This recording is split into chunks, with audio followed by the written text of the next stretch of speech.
Hello, okay, it works. Jā, sveikas. Es domāju, mēs varētu sākt laicīgi nākošo sesiju, un mēs pārēsim angliski, jo šī sesija ir angliski. My name is Kristaps Ročants. In my everyday life, I'm an international project manager and one of the coordinators of the Latvian food cluster.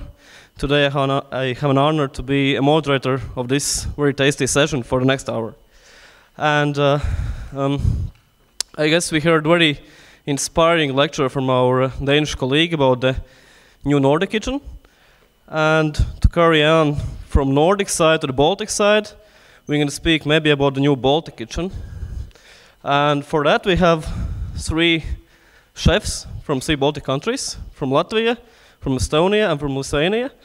And I would say they're one of the best chefs in each country. And especially, if you know, recently they published this Nordic White Restaurant Guide.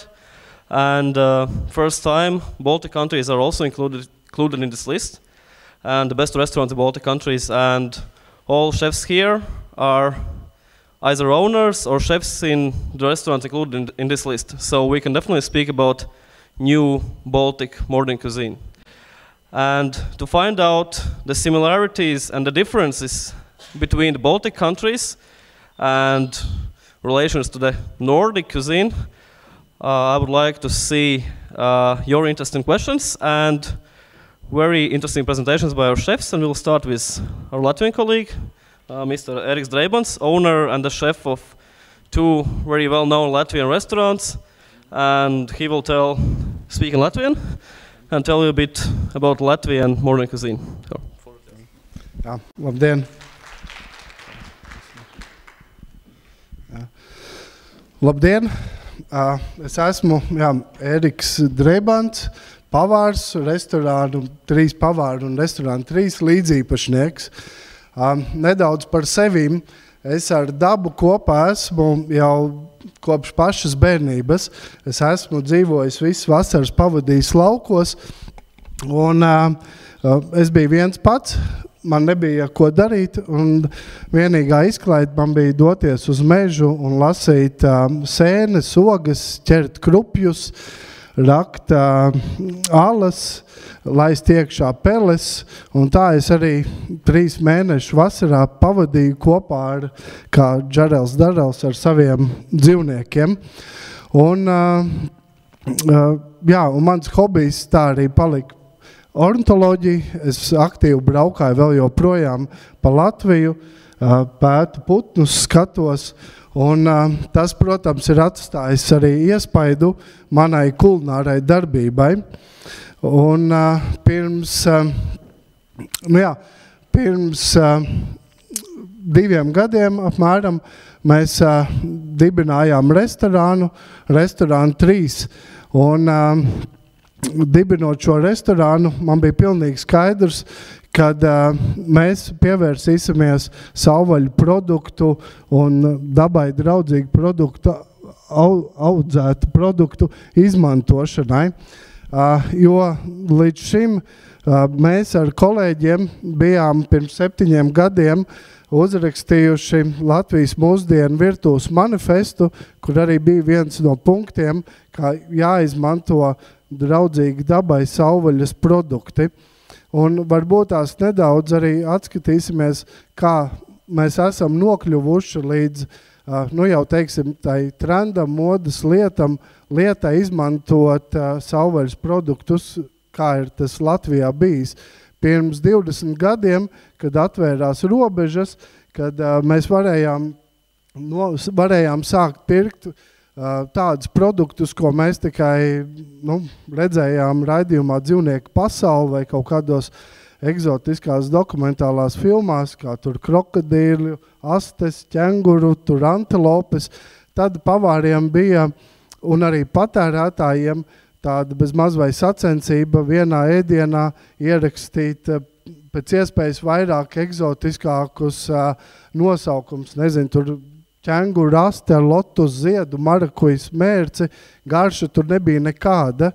Mēs tikai centāmies viens ar otru sacensties parādīt, kad mēs tādu esam produktu ieguvuši savā ēdienkartē. Un ir arī šī sakarā daži kuriozi. Pirmo reizi, kad man atved saldēts tīģeru garnēls, pirms apmēram tiem 20 gadiem es īsti nezināju, kā ar viņām apieties. Es viņus atsaldēju, bija smalkiem Rīgas kunkiem paredzēts bankets. Es viņus atsaldēju, gluži neatceros, bet varbūt citronu uzspiedu, varbūt neuzspiedu, uzliku uz baltmaizes un pasniedz tanī banketā, un visi tie kungi ēdu, teica, cik garšīgi un tā. Nu, un, protams, tur no garšas nebija pilnīgi nekā, bet toreiz tā bija, teiksim, arī tendence ēst pēc iespējas nepazīstamāk kaut ko, jo tas likās, kaut kas īpašs. Un tad gan mums, gan arī mūsu viesiem tas viss sāk apnikt, un mēs sākām domāt, kur tālāk iet, jo toreiz mēs vēl pirms tiem arī 15 gadiem diezgan izolēti bijām no Eiropas, jo nebija tas internets, nebija tā aprit, un tad mēs kaut kur braucām, kaut kādu informāciju ņēmām, kaut kā taustījāmies un gājām uz priekšu. Un, protams, vienmēr mūsu tas iedvesmotājs ir bijusi Ziemeļu valsts, kam mēs esam mēģinājuši sekot. Un tad pirms 7 gadiem kopā ar kolēģiem mēs uzrakstījām mūsdienu Latvijas virtuves manifestu, kā es pirms tam minēju. Un lielākie pretinieki šim manifestam, šiem mēdieniem, ka mēs gribējām pasniegt bieti, reņģi, biespienu, bija nevis viesi, bet restorāna īpašnieki. Jo viņi teica, kā tagad manā restorānā ēdīs bieti, kas ir, tur ēdnīcas tikai cienīgs, vai reņģi, kas ir tur nabagu ēdiens. Bet tā kā mēs bijām tādi diezgan, kā 10 apmēram pavāri, kas ar šo ideju degām, mūsos ieklausījās arī prese, un 2 gadu laikā jau restorāna ēdienkartē parādījās tās bietes, reņģis, un, protams, daudz garšīgāk ir ēst bieti marinētu cidonijas sīrupā ar kazasieru un kaņepēm, nekā, ko es iepriekš stāstīju, tur jēlu garneli ar lotos ziedu vai kaut ko tādu. Un, un pēc jau pavisam ātrā laikā visos restorānos, kur mēs ejam, kas mums liekas pašsaprotami, kad ir tie Latvijas produkti, kad mēs izmantojam Latvijas produktus un labprāt ēdām augstākās klases restorānos bietes, reņģes, ķirbjus, topinambūrus, kāļus un daudz ko vēl citu, kas pirms 20 gadiem bija tā kā nērti, ka tu to ieliec ēdienkartē. Lūk, un, protams, kulinārija tāpatās, ka viss apkārt mums, tā ir modes lieta, sekojam kaut kādām tendencēm, mūsu sabiedrība attīstās, un tad, teiksim, tas nākamais solis, kas šobrīd ir aktuāli, citiem varbūt tā ir modes lieta, bet vienmēr, ja tā ir laba mode, tad tā ir laba lieta, jo kaut kas paliks tik un tā, kad moda aizies. Un, man tā ir sirdslieta, savvaļas produktu ēdienu izmantošana restorānos, mājās, bet ar vienu nosacījumu, kad mēs tos produktus ņemam no savvaļas, nenodarot dabai pāri, jo nav jēga ēst savvaļas tunci, kas ir apdraudēts vai jūras ķemītes, ja tādā pašā laikā mēs neizmantojam mūsu brekšus, līņus un visu pārējo. Jo mēs ar savu ēšanu laikām nodaram vislielāko postu dabai.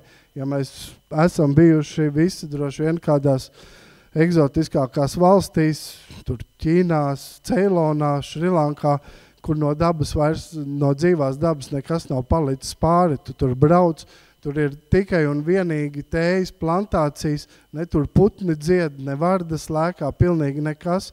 Un mēs šo tēju un kafiju patērējam, kaut gan tādā pašā laikā mūsu pļavās ir ļoti daudz neizmantotā resursa, kuru mēs neņemam un nelietojam. Tās ir tējas, salātlapas, kas aug pļavās un vēl daudz, kas cits. Un, un tāpēc manuprāt, šī kustība, kas tagad ir arī Latvijā, viņa uzņem apgrieziens, kad viņa ir ļoti laba. Protams, mēs Latvijā dzīvojošie, salīdzinoši ar citām valstīm, diezgan daudz dabu izmantojam savā labā. Mēs ejam ogot, sēņot, katrs lasām liepziedu tēju, bet tas ir vairāk mājas patēriņā. Kad mēs izejam no mājas laukā, tad mēs šos produktus vēl restorānā neredzam. Mēs viņu gatavi esam paši salsīt, paši gatavot, bet restorānā tomēr tā vēlme mums ir baudīt kaut ko, kas no tālākām zemēm ir nācis. Lūk, un ar šo manifestu uzrakstot un sākot strādāt ar šiem produktiem, tad saprat, ka tikai ar manifestu uzrakstīšanu un restorānu galvaspilsētā, vecpilsētā, tur kaut kas pietrūks tam visam, lai tam būtu ticamības moments un lai mēs arī būtu kā, paraugs.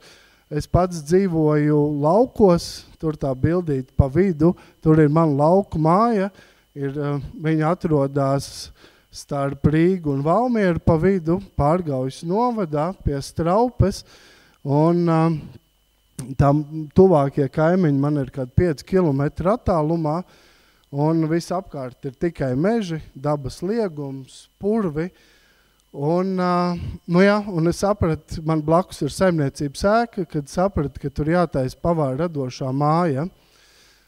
Mēs visi zinām, kas ir rakstnieku radošā māja, kad sabrauc cilvēki, lai rakstītu dzejoļus grāmatas, un tad ir arī līdzīgs mērķis šīm pavāra radošai mājai, kad tiek aicināti visi pavāri, kuri līdzīgi domā ar mani, pieteikties, braukt pie manis, bez maksas dzīvot, bet jāievēro tie principi, kad jāiet dabā, jāņem no dabas tie produkti, jāgatavo ēst, un šī mājā aicināti ir visi ēdināšanas industrijas pārstāvi, un tas mērķis ir, varbūt tās, ja man Rīgā vajag uztaisīt ēdienkarti, kur ir izmantoti savvaļas produkti, un man pēkšņi savaidzās zaķkābeni, tad man jāzvan kādam piegādātājiem, kamēr man piegādātājs atved, bet tas viss ir rokas attālumā. Un, protams, tas ir arī sezonāli. Jūlijā, kad ir lācenis, turpat netālu man aug lācenes, brūklenes, dzērvenes, lazdu rieksti, visas sēnes blakām ir daudz saimniecības bioloģiskās, un tad arī izmantot tos produktus. Un tas mērķis man ir pēc šādām pavadītas nedēļas, kad tie cilvēki tiešām atgriežas savās darba vietās, vai tur, piemēram, rodās pilnīgi jauni koncepti, rodās jaunas ēdienkartes, tāpatās tur ir aicināti, man jāatver kāds jauna kafejnīca vai restorāns, bet to vajadzētu satikties ar arodu brāļiem un visu noslīpēt, tad šī māja ir paredzēta tam. Tā doma ir, ka cilvēki brauc pie manis, tas minimums, ko dzīvo nedēļu, tad mēs braukājam apkārt pie zemniekiem, pie amatniekiem, skatāmies, kas ir pieejams, lai varētu lai varētu radīt savu vīziju. Un tad šīs nedēļas noslēgumā ir vienas vakariņas vai pusdienas, kur tiek aicināti cilvēki braukt. Ir kaut kāda simboliska samaksa, kas arī paliek tai mājai, un tad ir arī atskaites punkts tam cilvēkam, ko viņš ir paveicis. Tad tur tie ēdāji pateiks tev labi sanāca, slikti sanāca vai kā savādāk. Un šī māja, es tā ceru, sāks, nav variantu viņai jāsāk darboties, ir jau nākamgad. Patreiz kopā ar meistaru mēs pie tā strādājam. Nu jā, un dabas garša manā izpratnē nav tikai tas ēdiens, tad ir tas viss, kas mums ir apkārt, un viens ir trauki. Mums ir ļoti laba sadarbība ar Vienkoču parku Rihardu, kurš mūsu restorānam taisa koka traukus, jo atkal mēs nevaram nonākt konfliktā. Protams, var aiziet uz lielveikalu un nopirkt daudz lētāku koka trauku, bet es nezinu, kas tā pa laku tur likta virsū. Ja tur nav FSC certifikāts, tad es nezinu, varbūt tas ir gāsti koki kādā mūža mežā, kur atkal to trauku atvedotais no Treideviņu jūrām, tas dabai tiek radīts daudz lielāks posts, bet tie resursi ir mums visapkārt. Viņi ir paņemami un mēs neko pāri nenodaram, jo tas pats Raunas cepļa Edmunds Cinis, kurš turpat uz vietas iegūst mālus un taisa vienkārši fantastiskus traukus. Un tas mērķis ir, protams, mēs arī neesam fanātiski, kad tur pasarg Dievs, kad kaut kas no aizjūras, kāds trauks vai kā, bet tas ir mūsu mērķis, uz ko mēs ejam. Un tāpat skaitā mēs, piemēram, šogad ar līgatni, ar Riharda labvēlību esam dabūjuši smilšakmens pagrabus, kur var uzglabāt produktus visai ziemai, jo tajos smilšakmens produktos cauru gadu ir apmēram +4, +6 grādi vēlamais mitruma daudzums, un man nevajag atkal turēt kaut kādus neskaitāmus leduskapjus darbā, kur elektrību tērē, rada karstumu un tādā garā, un kur beigās tie visi dārzeņi izžūst vai izdīkst.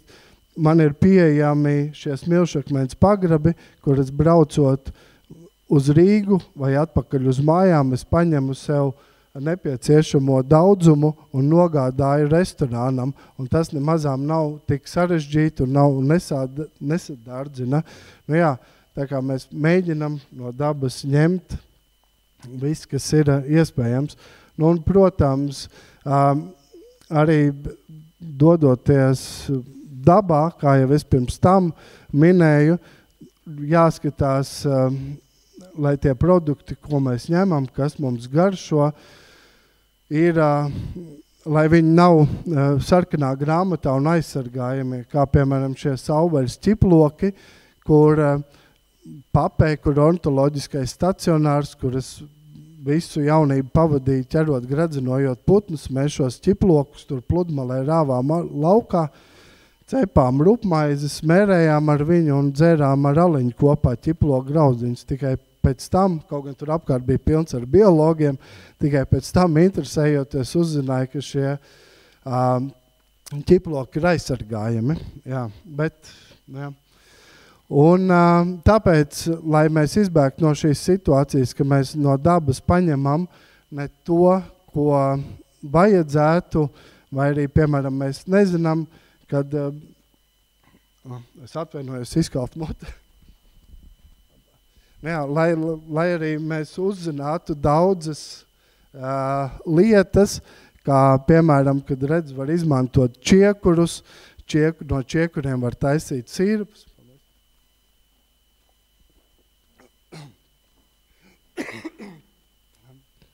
Mēs esam uzsākuši arī dabas garšas sarunas. Šīs dabas garšas sarunas radās kopā ar restorānu dzimšanu. Viņas ir notikuši jau 3 reizes, uz kurām tiek aicināti visi tā kā iesaistītie cilvēki, kas darbojās ar dabu. Tie ir gan mežsargi, gan pavāri, gan amatnieki, un šīs dabas garšas sarunās tad arī notiek tā viena otru izglītošana. Piemēram, šo pavasari, kad mums bija Jānis Vaivars, kurš stāstīja par sauvaļas augiem, kas pieejami ir pļavās, tad tas atstāja tik lielu iespaidu, ka nākamā dienā, skatoties sociālos tīklus, tie cilvēki, kas bija uz to lekciju, visi bija salikuši pa vairākām bildēm, kā viņi rāpo pa pļavu un meklē tādu zālīti, šādu vai vēl nezinu kādu. Tāpatās pēc Riharda uzstāšanās otrās dabas garas sarunās viņam vēl pievienojās pavāri, kas pasūtīja traukus priekš restorāniem. Jā, un tad tās dabas garas sarunas ir viena no, manuprāt, būtiskām lietām, kas ir arī nākamgad kopā ar arotbrāļiem, kopā ar Līgatnes pašvaldību, ko mēs domājam attīstīt un veicināt. Jā, tā kā tas arī laikam viss. Paldies!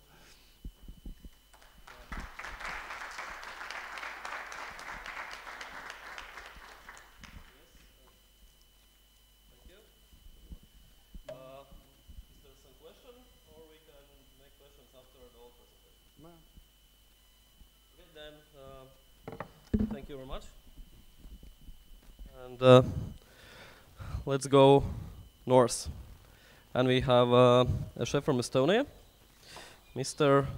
Rene Usmes, if I pronounce it correctly, and you're going to tell Estonian perspective on these same or similar topics.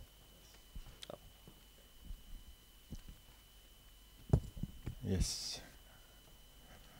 Hello. Good day, everybody. My name is Rene Uusmes, and I'm a little bit nervous. Sorry about that, but because I need to do in English. In the beginning, we decided, and it was adult we do in Estonian, but we changed to English today. No, it was a joke. But I'm really honestly happy to be here, and pleasure to be here because I can talk about front of you Estonian cuisine and maybe close to new Nordic cuisine, but Estonian cuisine, and to present Estonia. This is like because I'm mostly happy to stay here.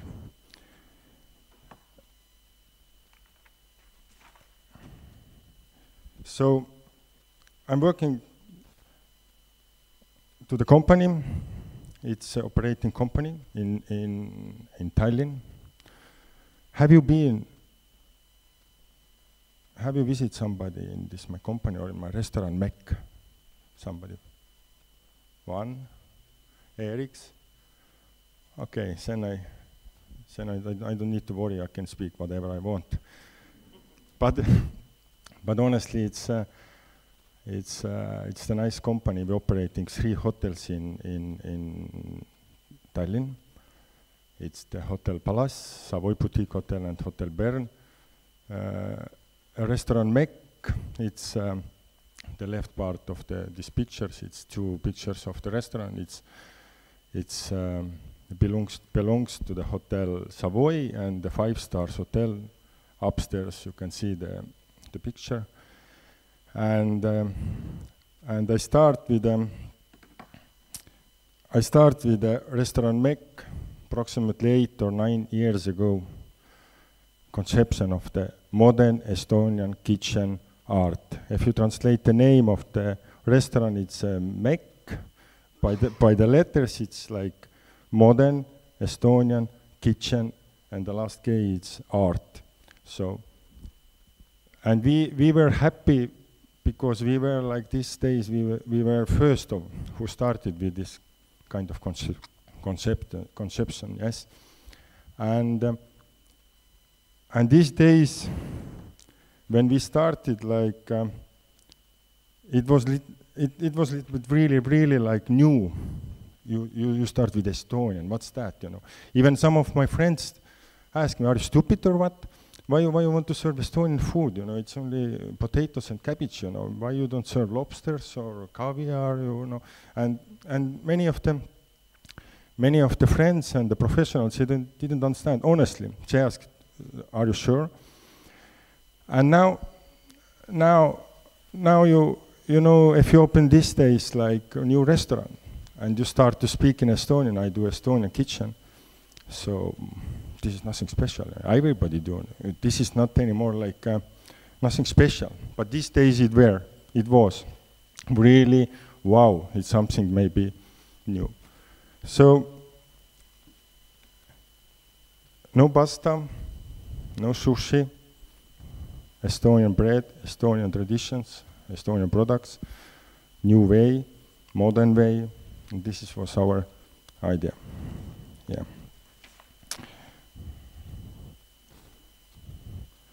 It's this small boutique hotel, and somebody called me over there, please come to work. I'm not the owner of the restaurants, I work as a head chef. Somebody called. Before they had this down on the first floor, they had an Italian restaurant called L'Arancia. It's make very nice Mediterranean food. And on the corner, they had a sushi restaurant, Savoy bar and sushi. It's like crazy, you know. It's, you know, in the old town in Tallinn, nice building, and they make Italian food, and they make a sushi. The food was very good, but they make minus every month, you know.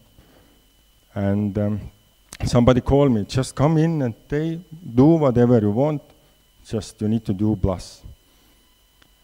So in the first place, of course, I didn't know what to do because I came from the big company and the big chef, and I can do sushi and pasta and everything. And I start to come back to my roots, to do something new. And we opened the restaurant 8 years ago, 24th of February. And it's important because 24th of February, it's our Independence Day. It's good day to start.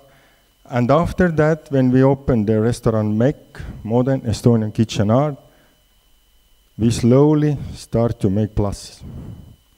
And of course, it's easy to make from the minus plus, but still, it starts to make some benefits to the owners.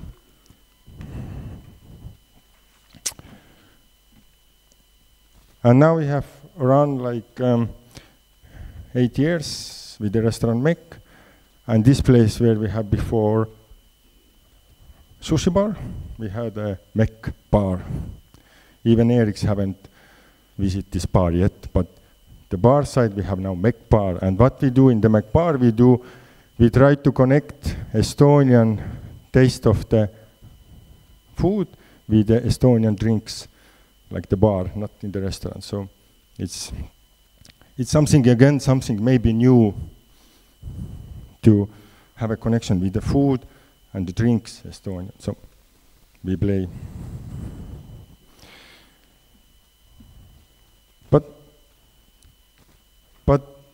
But if I ask you, it has always been for us, or for me, important to, what is it Estonian most, but what's the Estonian food it is? What's, so many friends ask me, and it's you cannot like easily explain, but it has always been rule for us.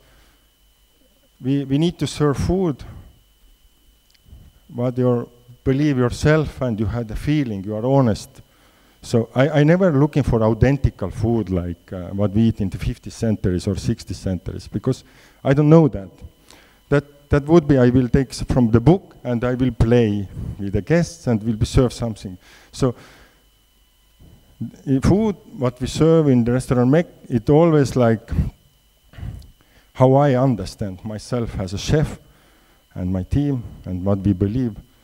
Such kind of food, what we eat the last century, when I was child, where I grew up with my parents, and then where I study. And so it's not very like old-fashioned food. But still, when we serve food, it's we keep always mind the old traditions and how did our mothers, our grandmothers, and all the techniques. But I don't want to serve like 50th century food, you know. but I still smoke, and we cravad, and we salted, we marinated, like did our mothers at home. So that I believe it's most important for our clients, or we don't have any clients, we have a guests, to be honest with the guests and to serve honest, real food. And then they understand this, and they will come back because you don't play with them. You don't make any show, and then they understand you don't make any business. You need to be like, this is your lifestyle, and you're honest with them, and they always will come back because they like your food. Because when you start cheating, they understand, you know. Because people are not stupid. But, yeah. But this was always like, we keep mind the food Estonian, what has been in the last century, what I eat at home, in school, my parents, and I try to always give such kind of food. And I'm really happy if my guests like that. So, probably here also in Riga or in Latvia, by the history Estonia has been, it has been many different times, like the Swedish time and Danish time, German time in Estonian by the history, and also do we want or not our big neighbor Russia.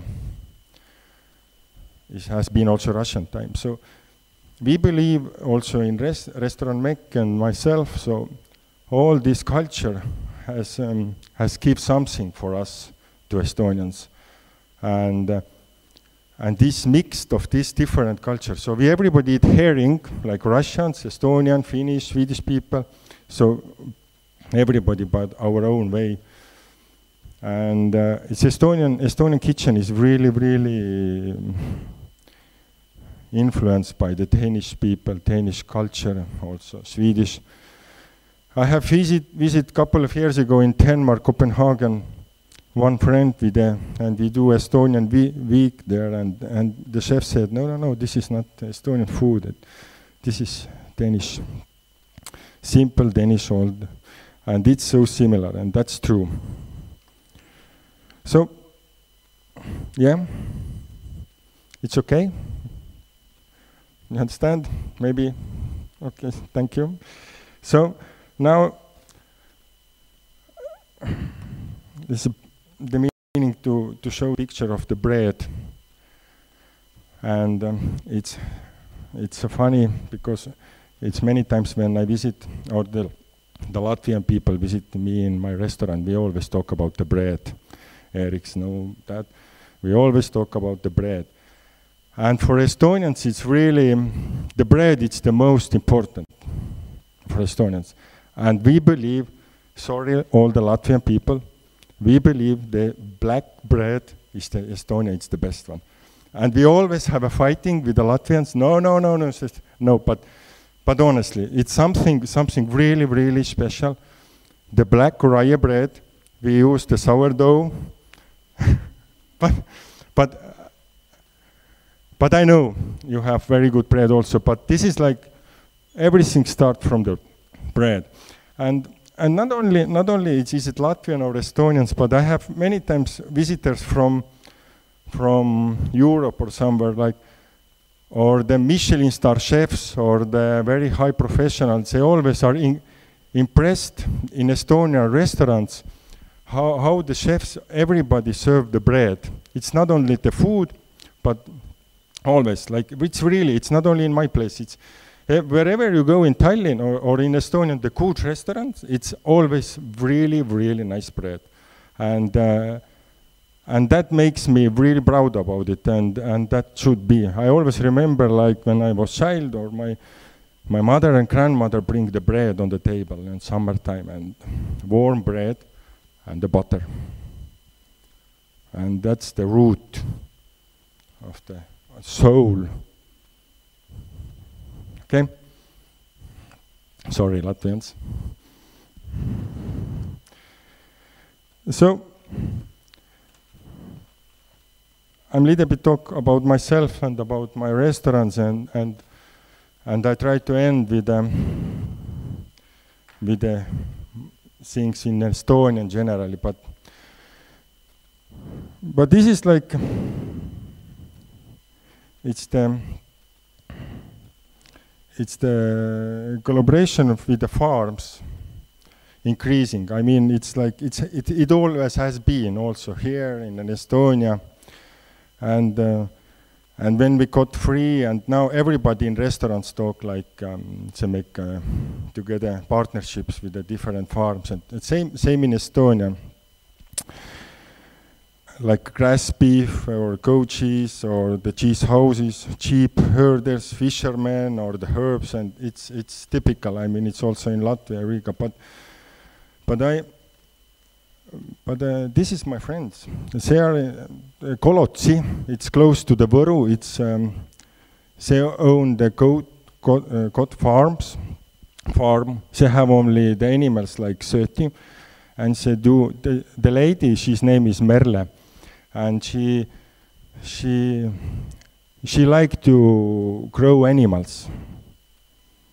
She really honestly liked to grow animals. She liked animals and grow. And his husband, his name is Mart, but he liked to cook. He's not the chef as professional, but he liked to cook, and he do the cheese. And you know, when it's more and more these days in Estonia, when you had a lady who liked to grow animals, when you had a man who is the best cheese maker, and he do as a hobby, as Erik talk about hobby, if he do as a hobby cheese, and he has a nice wife, and when he had a partner chef, who is crazy to make it food, the nice food, so it might be for this combination together might be born something really, really nice thing, and that should be, you know, the lady or the who grow the animals, and the chef, because I'm not a good cook, or I'm maybe good cook, but I'm not the good make the cheese. But everybody should do his own thing as a fanat, and then it will be born something really amazing things like new place or the fantastic food and something really, really everybody will do. But so such kind of it's only example. It's many nice farmers, fishermen, or the who grow the vegetables. It's coming more and more, and it's. I like that because, you know, in 90s when I start my career, you know, we got free, and these days, one day you sell the cars, next day you grow the carrots. You know, you make the business. And you didn't have any feel or soul about it. But now it changed, because everybody do, not everybody, but mostly people successful people do what they really like to do. And then comes the win. This is like increasing around the Estonian everywhere. It's not only with me. We have a chef level. We have very good chefs in Estonia, very, very high professional chefs who make very good food. But this level, it's like completely same. Somebody a little bit more, like, you understand this, like, but it makes us different from others who has a better connection with the direct farms. That makes the difference. I believe that. So everybody use the farms, everybody do the bread, they make the fish, and but then who have this better or the honest contact with the farmers. This is make a difference. Okay.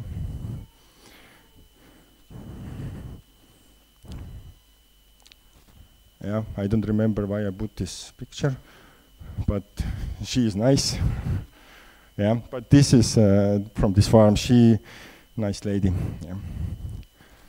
Yeah, and they produce every month like 500 kilos cheese.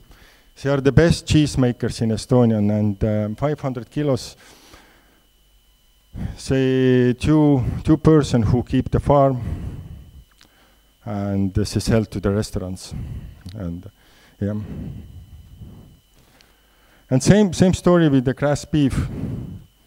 I have in my restaurant, starting from the 8 years ago, the first day I started to serve the grass beef, and the beef who born and lives here and they eat for this grass. The taste of the meat comes from what they eat. I never serve in my restaurant Argentinian or French or Danish or this meat. It's Estonian. It should be Estonian. This is my philosophy. I don't know, but this is this I am, and it should be. The taste of the meat comes from what they eat on this grass. Maybe it's not so soft, or the structure of the meats is different, but this is in Mek as it should be. We don't have so much farms for lamb yet, but I would like to even more serve also lamb meat, but this is Liivimaa organization, Liivimaa Lihaveis. It's grass beef, and also I served 5 years in Erik's restaurant. Remember, for the nice 100 Latvian guests, Estonian beef. Yeah.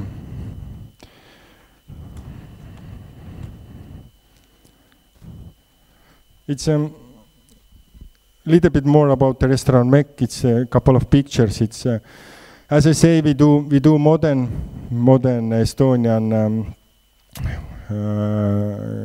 kitchen or modern Estonian art, but still we use the basic thing like in old days our grandmothers did. So we praised food, like the long way cooking in good stock with a nice wine, with the herbs, vegetables.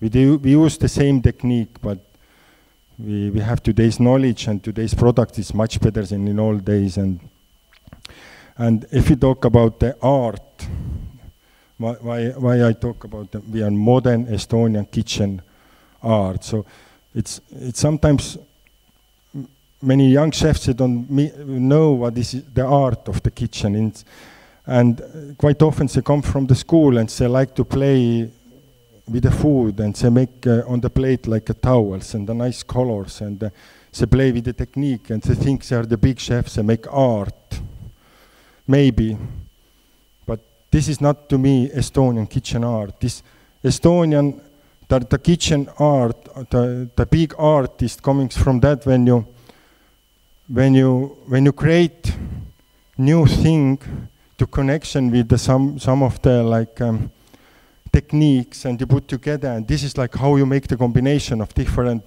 This is art, and this is the big chef who make art. When you should I finish?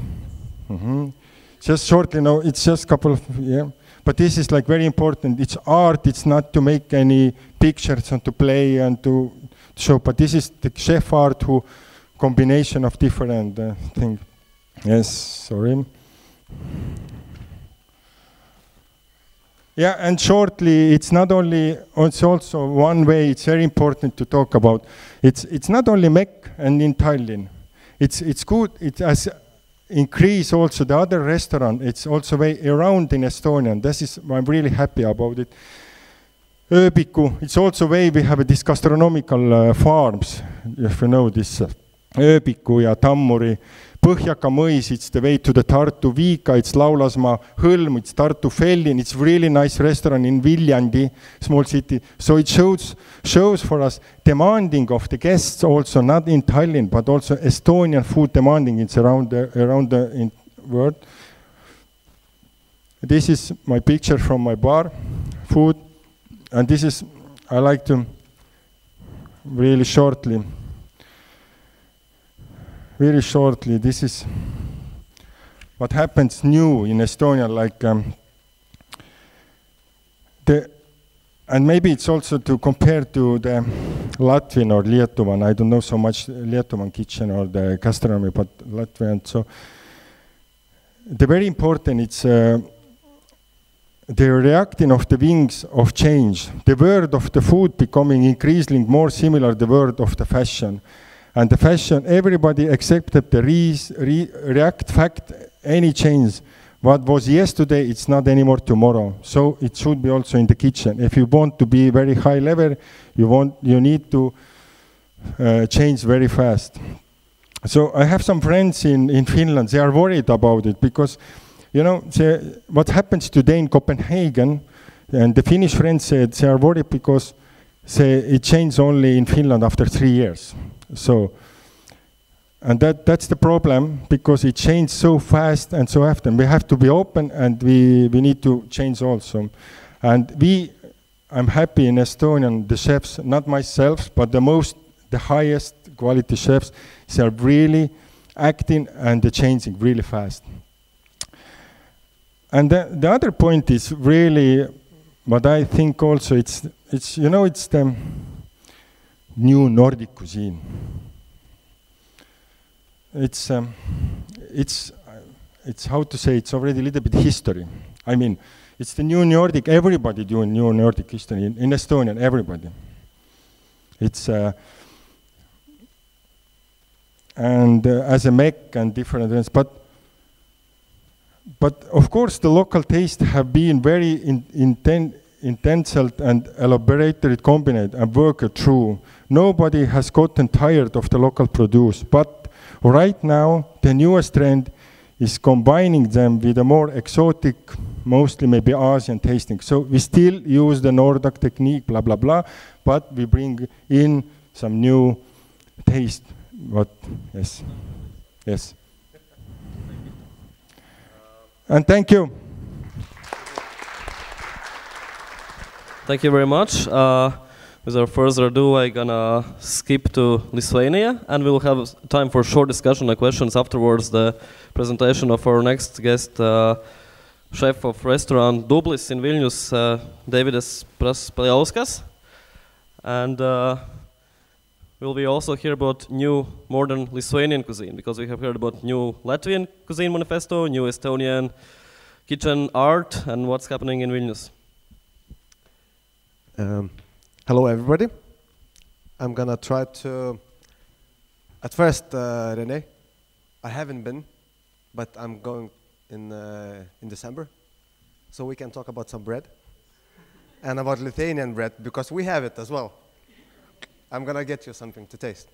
So my name is Davidas. Probably there's most of you, it's from Latvia, right? And if most of you are from Latvia, you know what is ethics. So let's say 5 years ago, I found out there is a guy in Riga who is very similar to me. His restaurant is very similar to what I started to do in Lithuania, in Vilnius. So it's somehow we are very, very close, even we don't speak the same language, and we more like body language. We use a body language when we communicate, but it's still nice. I'm going to talk a little bit about Lithuania, about Dublis, where the place I own right now. And there's going to be a small movie to understand for you what we are talking about, what size of the restaurant it is. So later on, it's going to be much easier for me to go through. Oh, there is no sound, right?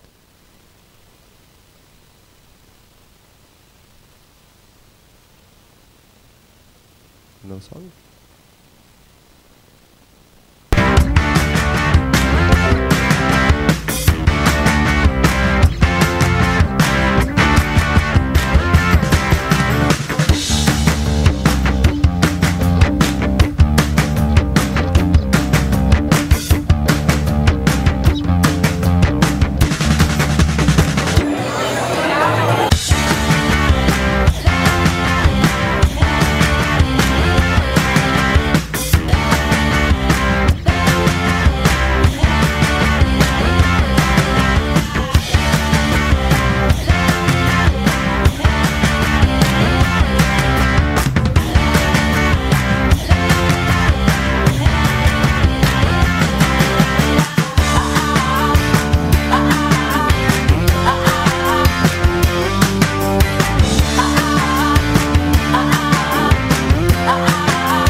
So shortly, small summary about what is going on. I came back to Lithuania from Copenhagen, from Denmark, around 6 years ago. This place where you've seen, it's actually the 4th place I opened.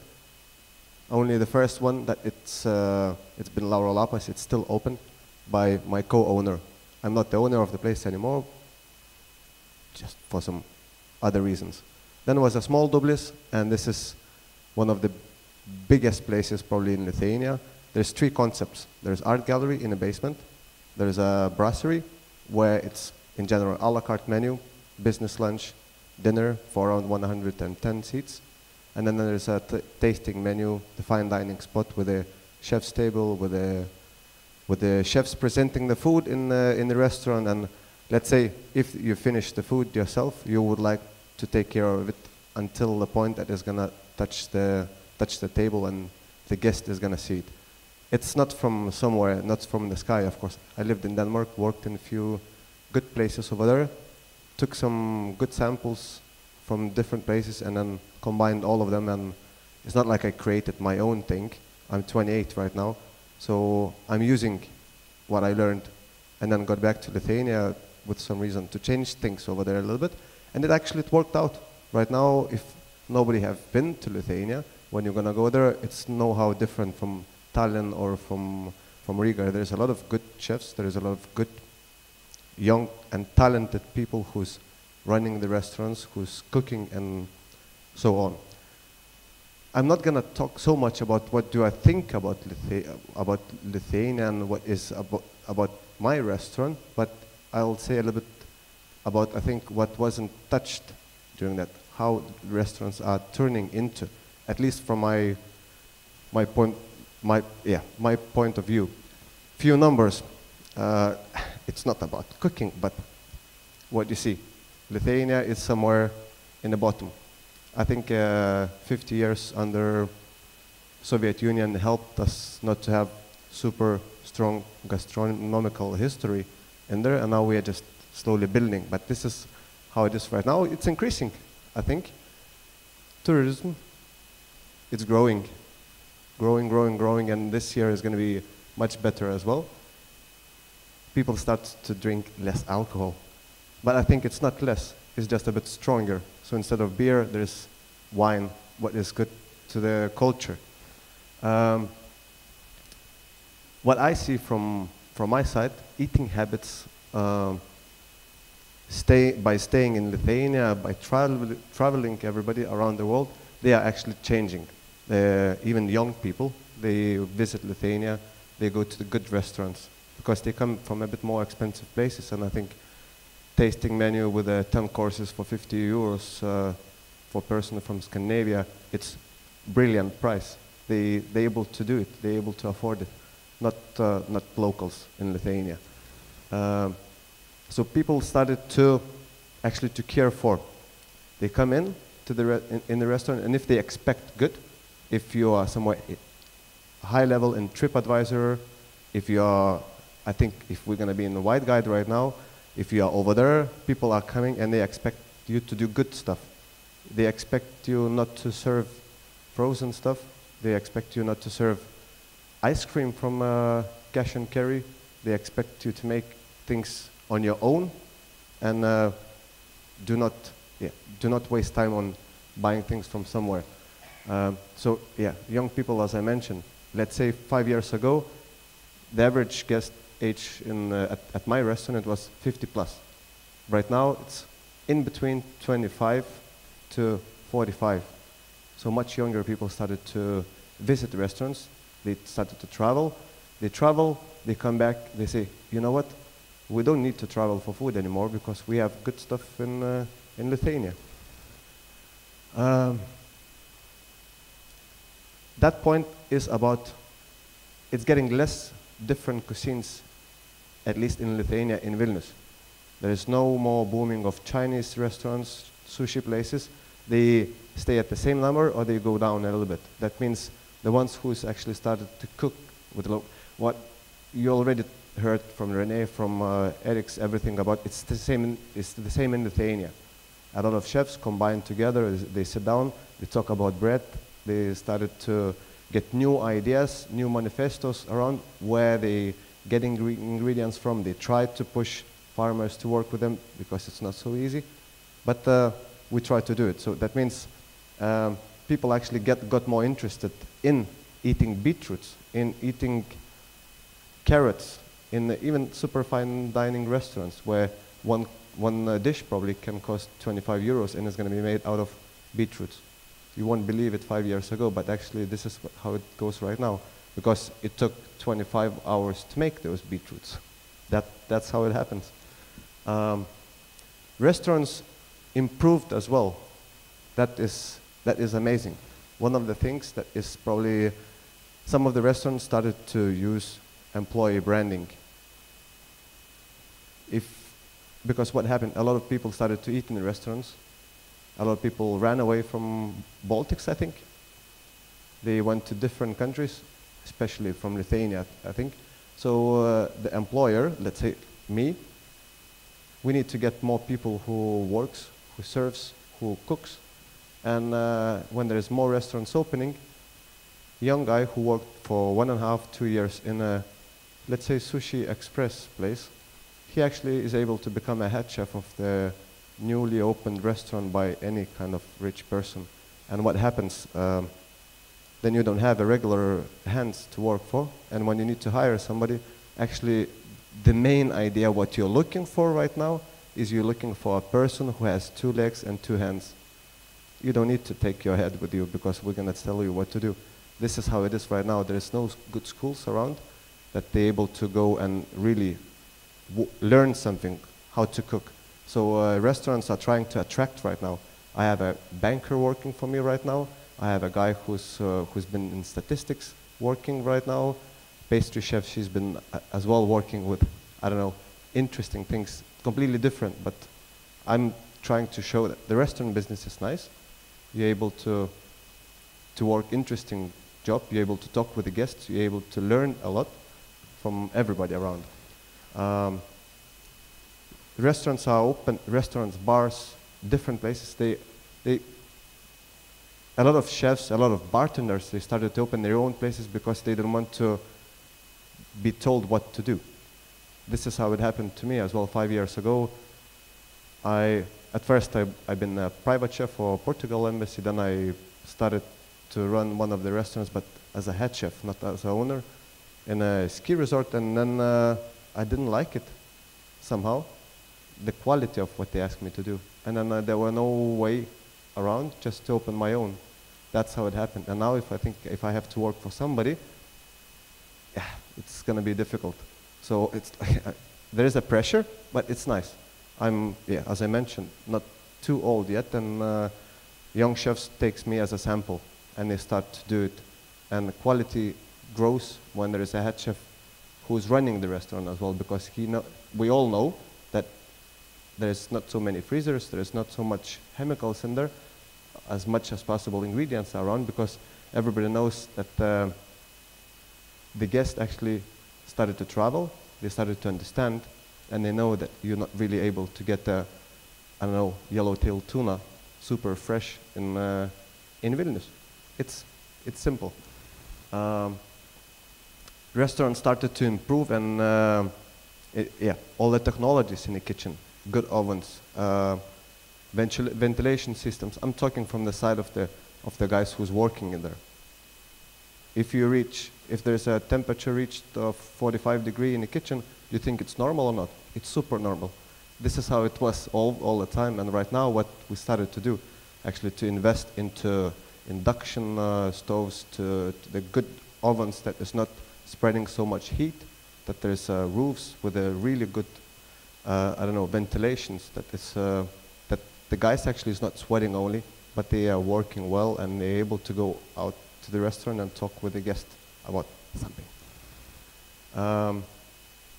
And yeah, Facebook, Instagram, Twitter, and all those other things, they are helping out to get the word from mouth to the guest. If you see a few pictures, as you see right now, probably everybody looks at the plate, and if you see it on the menu in the Facebook somewhere of the restaurant that you are actually looking for because somebody told you about it, You understand this is something you like or you don't like. If you like classic, this is not you.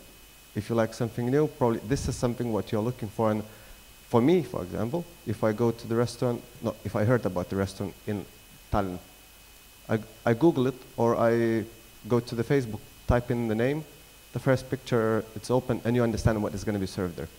You're going to like it or you're not going to like it. Because right now, I think the chefs, they always go for experience. And people started to go for experience. And yeah, I think it's very good about it.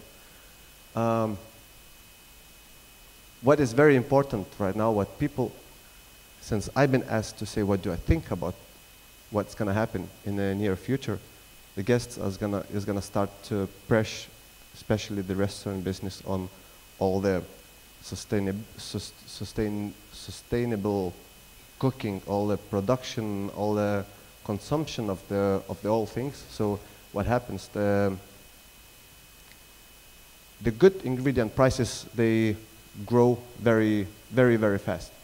So the chefs, they start to cook from the cheaper parts, but still getting a very good results. That means they start to use the brain, and then all the best parts, they sold only to the most expensive restaurants.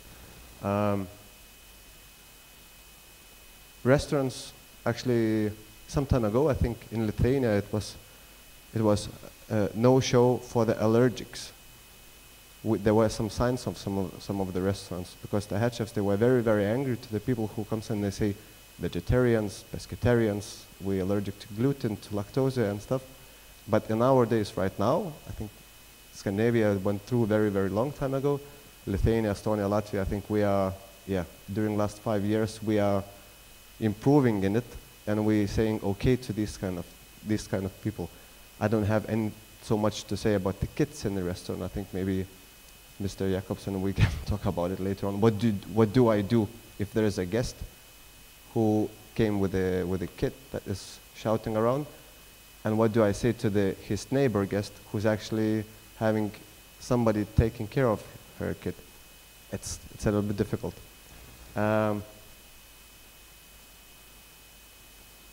Next thing, of course, the trash. We started this program at our restaurant. We have around 250 to 300 people per day. That means a lot of people, a lot of food might be able to go down to the trash. I started to weigh the things, see how it's possible. We meet before we change the menu. The day we change the menu, we keep everything, what we peel, what we throw out, everything is kept in the different containers. And then we do the small meeting and we look at it. What is happening over here? We made all the menu ready, but it's too much of waste. So we think over, what do we do? What do we do with the peel? We burn it, we make the ash, put it in the bread to get even better, or something else. So that means people are started to think smart in the restaurants, but the guest is actually pushing us very much to do it. And I think it's very positive result. Yeah, it's the same thing that the guests are actually right now care for. They say it's good that there is a lot of small markets opening. There is free-range chickens. GMOs has to be signed, has to be marked in the restaurants, in the shops and stuff. So that's I think it's very good. It's very good that people are traveling and pushing the restaurants to improve. Maybe it's not so nice sometimes when you get a very sharp idea what do you do wrong, but on the other hand, it's good because they want something good, and you're gonna see him next day in the restaurant. I think that's gonna be a little bit about it. Yeah.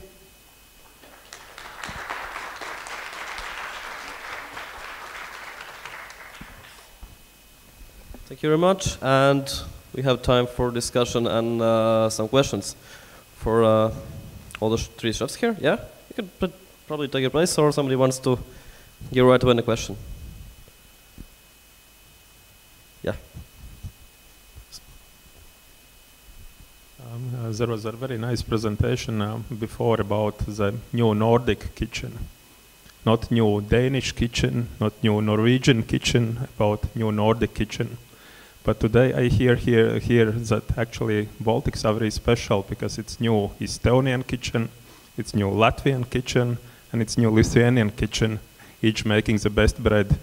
And I was thinking, how do you think, is it new Latvian, Estonian, is it new Baltic, or is it part of the new Nordic?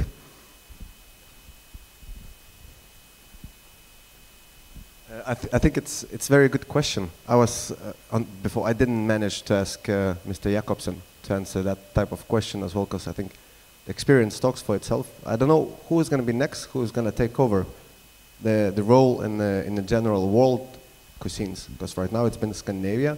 I think somebody's taking over. I don't know for how long and what's going to happen. About Baltics, I think one day we're going to understand that 300 kilometers from Riga to Latvia, from Riga to Vilnius and then to Tallinn, it's very short. And maybe Eriks is gonna call me and gonna say, do you want to show up in my bar? We can talk about some bread again. And I think we understand that actually ingredients are the same. There is a Baltic Sea around. There's very, very similar things going on. And we're just gonna probably build something. I think a lot of people right now is afraid to make a new manifesto and shout loud because it's been done, and second is not the first one. And I think this is what is going on. But if we're gonna meet up and we're gonna brainstorm one day, I think we can get out the very good results later on and build something that is gonna attract a bit more people than right now. Estonia, Latvia, Lithuania. If we talk for Baltics, that's different. I think that's a bigger name for it. Thank you. Maybe somebody else wants to, provide this. Manuprāt, tā bāze ir Ziemeļvalstu virtuve, un katram reģionam, kas savāc ap šo, to Ziemeļvalstu virtuvi grib parādīt no savas valsts puses, tad tie ir tai virtuvei apakšpunkti. Pamats jau ir tā Ziemeļvalsts virtuve, Ziemeļvalsts manifests, no kā tad tiek arī tālāk darīts katrā reģionā. Tā man.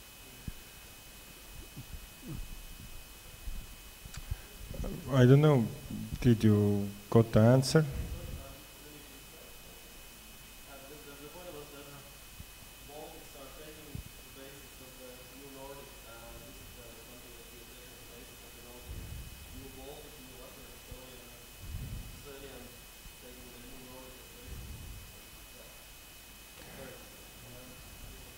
Yeah, we still everybody talk about our own bread, as I understand.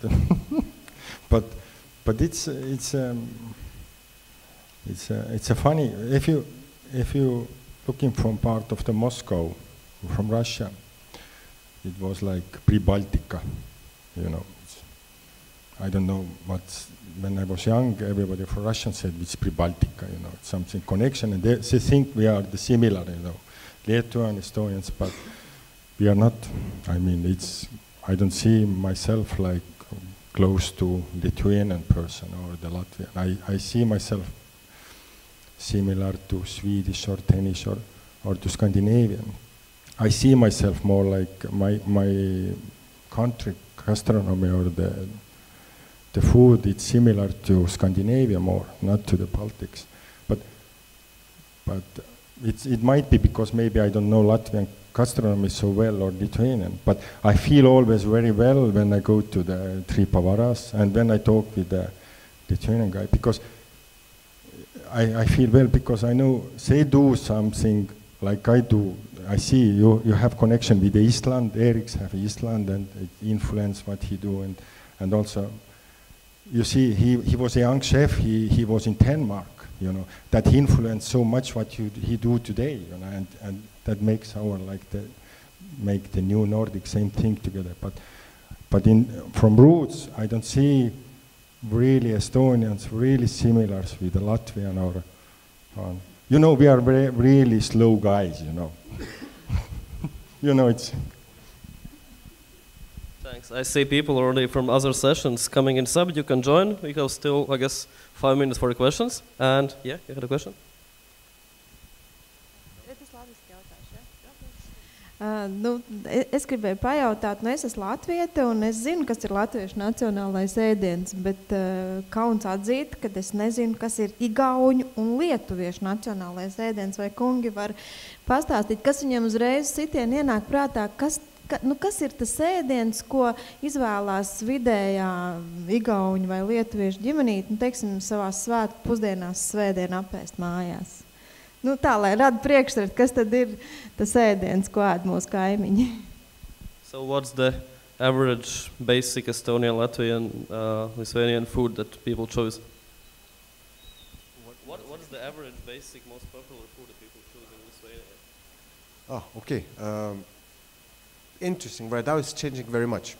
Right now they stopped really eating the deep fried things and they choose a bit local. The restaurants are improving and making those older recipes new. So let's say right now we have the concrete. It's right. It is very difficult.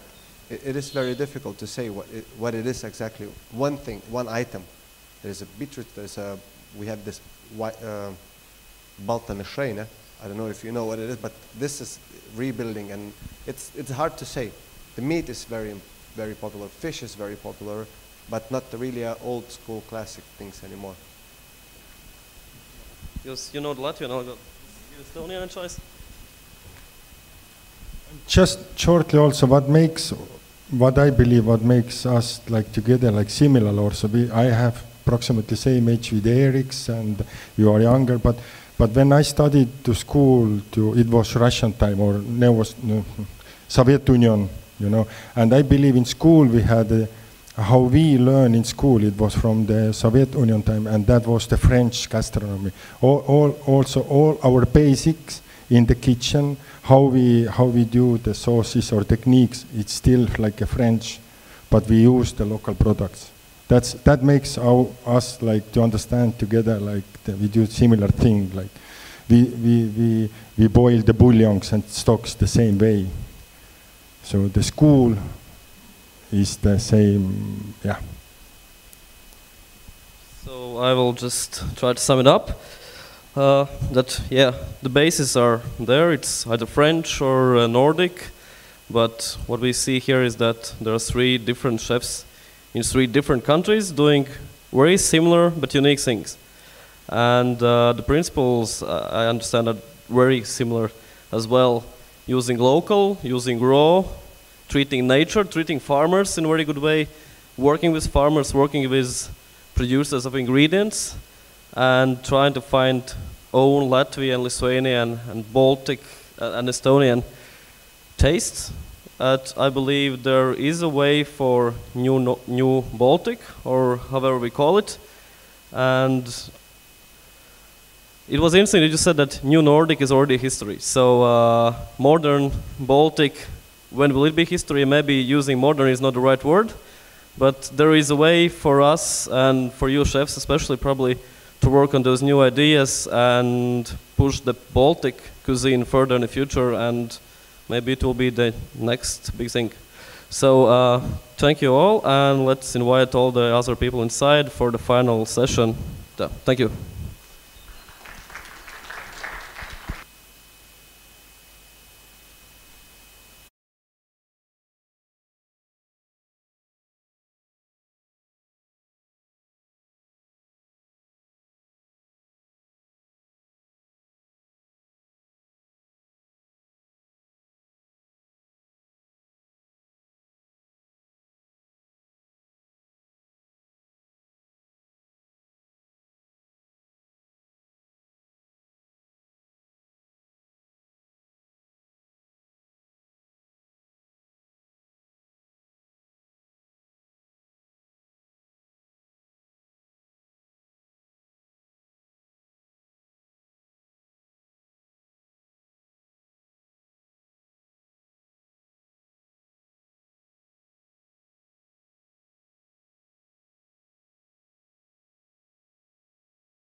Jūs esat šeit, un es domāju, ir pienācis laiks mūsu noslēdzošajai lekcijai šī konferencē. Un varbūt tagad jūs varat paši sev mazliet aplaudēt, ka jūs esat nonākuši līdz lieliskajam finālam. Tā kā aplaudēt, lai jūs sistu asini. Un mums lūk jau arī ienācis mūsu vieslektors no Austrijas, kurš ir pakalpojuma dizaina konsultāciju uzņēmumu Gastspiel dibinātājs. Viņš ir Harvardas universitātes absolvents un arī 2007. gadā saņēmis starptautisku novērtējumu Budgie Award. Yeah, that's right, yeah. Balvu par inovatīvām pieejām, veidojot pakalpojumu dizainu zemo cenu aviolīnijai. Un lekcijas nosaukums ir pakalpojumu dizains tūrisma produktu veidošanā. It's all up to you. Lūdzu sagaidat Mario Sepp.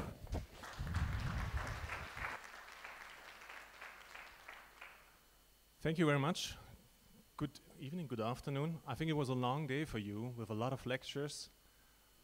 And now it's my try to, in a way, try to connect all these dots to maybe get something out where you can really say, what do we do? What do we have to do? So we started in the morning with a brand strategy. I think that's one of the most important things. Who am I? You know, what will I be? Who should I be? You know, what should customers and guests think about myself? What should be their experience? What should be, you know, their way of looking to a place, to a tourism place? Then a lot of eating. I've been in this stream with restaurants and getting hungry if you listen to all these guys here. And now we are coming to a very important point. The thing is service. How do you connect that, all these things in service? Why service design? Just in a nutshell, it's a way of thinking. It's not, let me say, like a discipline or it's a set of tools. It's really a way of thinking based on design thinking where you try to put the customer in the center as well as the employee. Normally about customer centricity, and a lot of companies saying, you know, the customer is the most important thing in our company, but you have the feeling that it's in your way, you know? And what we try in service design is to build new services or optimize existing services for the clients, for the customers, for your guests, but also for the employees. Why? Because the services are intangible. Services are produced in the moment, human services, when one guy is meeting the other guy, you know, then the service action is done. So it's so important that all your employees, regardless if they are at the point of sale or are behind the scenes, if you are in the administration, know what to do to bring up that customer experience that you would like with your brand strategy that you have found. So my presentation is in two parts. Because we are in a university, there will be some theoretical part, but I try to make it as touchable as possible. And then I can show you really service design doing. Because this is what we always preach. It's doing, not talking. You know, we talk so much, what we can do, what we should do, what would be a good idea, but you have to do it. And I think I would like to show you one of our projects of the clients where I'm allowed to show you all the little details, how you can come up in a tourism project with service design thinking in practice. So these two things. I don't spare out, you know, about my history. He told something, you can read that online, what you like. But you know, we are a service design consultancy for service and experience design. So what we are doing, in a way, is what you see here. We analyze, I think that's the most important thing, to analyze the situation. We design and optimize services on stage, and on stage means what your customer, what your guest will see, and behind the scenes. In a lot of things, you see that these things will be mixed. Just think about your last visit at the cash register where the employees are talking about how many overhours they have. I don't want to know about that. That should be behind the scenes. And some things are on stage. So we optimize and design both of that. For delighted customers, that's a good thing to delight customers, but also for motivated employees. But I think 5 years ago, design thinking stopped here. We wanted to delight customers, we wanted to motivate employees, but at the end you have to bring results. A business has to make revenue, and a business has not only make revenue, there should be at the end some money they can invest again. So service design thinking is not something to make your customers happy, your employees happy. At the end it has to bring results that really pays off. Sorry, too quick. What is it? You know, there's a really good study, it's 3 years old now, from Bain & Company, and they asked 100 companies out of the Fortune 500, do you deliver a good service? And I really have a huge respect for 20% of them who said, no, we don't. But 80% said, yeah, we do. And what Bain & Company did, they went to the customers of these companies and said, are you really agree that they are delivering a good service? And only 8% said, well, I see it the same. And just think about yourself. When was the last time you had really a good service experience? Yeah, you might have to think about it a little bit. And why is that? You know, it's coming all out of this business school. I have to say, I have been also an alumni of a business school where my professor said, you know, strategy is the way from core competence to core mission. And you have to execute in that. Every MBA student had to execute in that. And this is the typically inside-out view of a lot of companies. You have a core competence, you're building your company because you can cook maybe, that's a good thing. You try to set up processes. This is working out when you're producing products. Normally in production you have clear processes. In services, there are not so many clear processes. You have a product, you have a service product, and you in a way deliver it.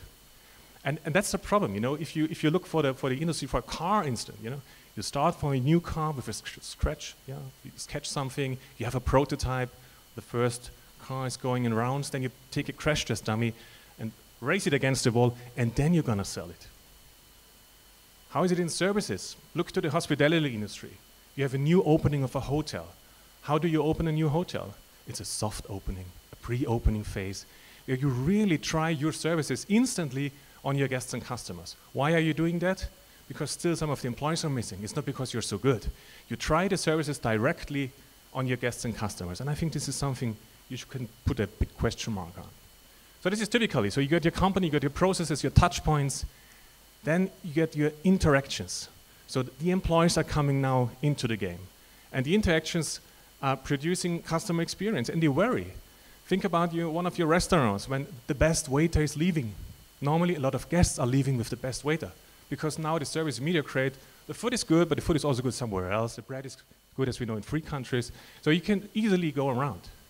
And this shouldn't be the case. Think about of a production company producing products, and one of their engineers is leaving and they have to close down, or the quality is going down.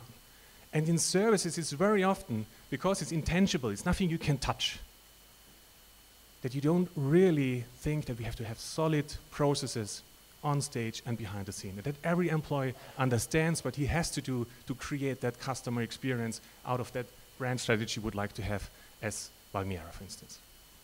So what we're going to do is we just turn that around. You don't have to turn around your business, but you have to turn around the point of view. So what should your customers, your guests, please don't say consumers as long as you're in the food industry. For me, consumers are people who have to consume products that nobody wants in a way. I think these days are over. So we are talking about a buyer's market, not a seller's market anymore. So just go the other way around. What should your customers experience? What should your guests here experience? We talked about bull shooting for Valmiera because of the bull in your logo. But what should they really experience before they come to Valmiera, during their stay, and after their stay?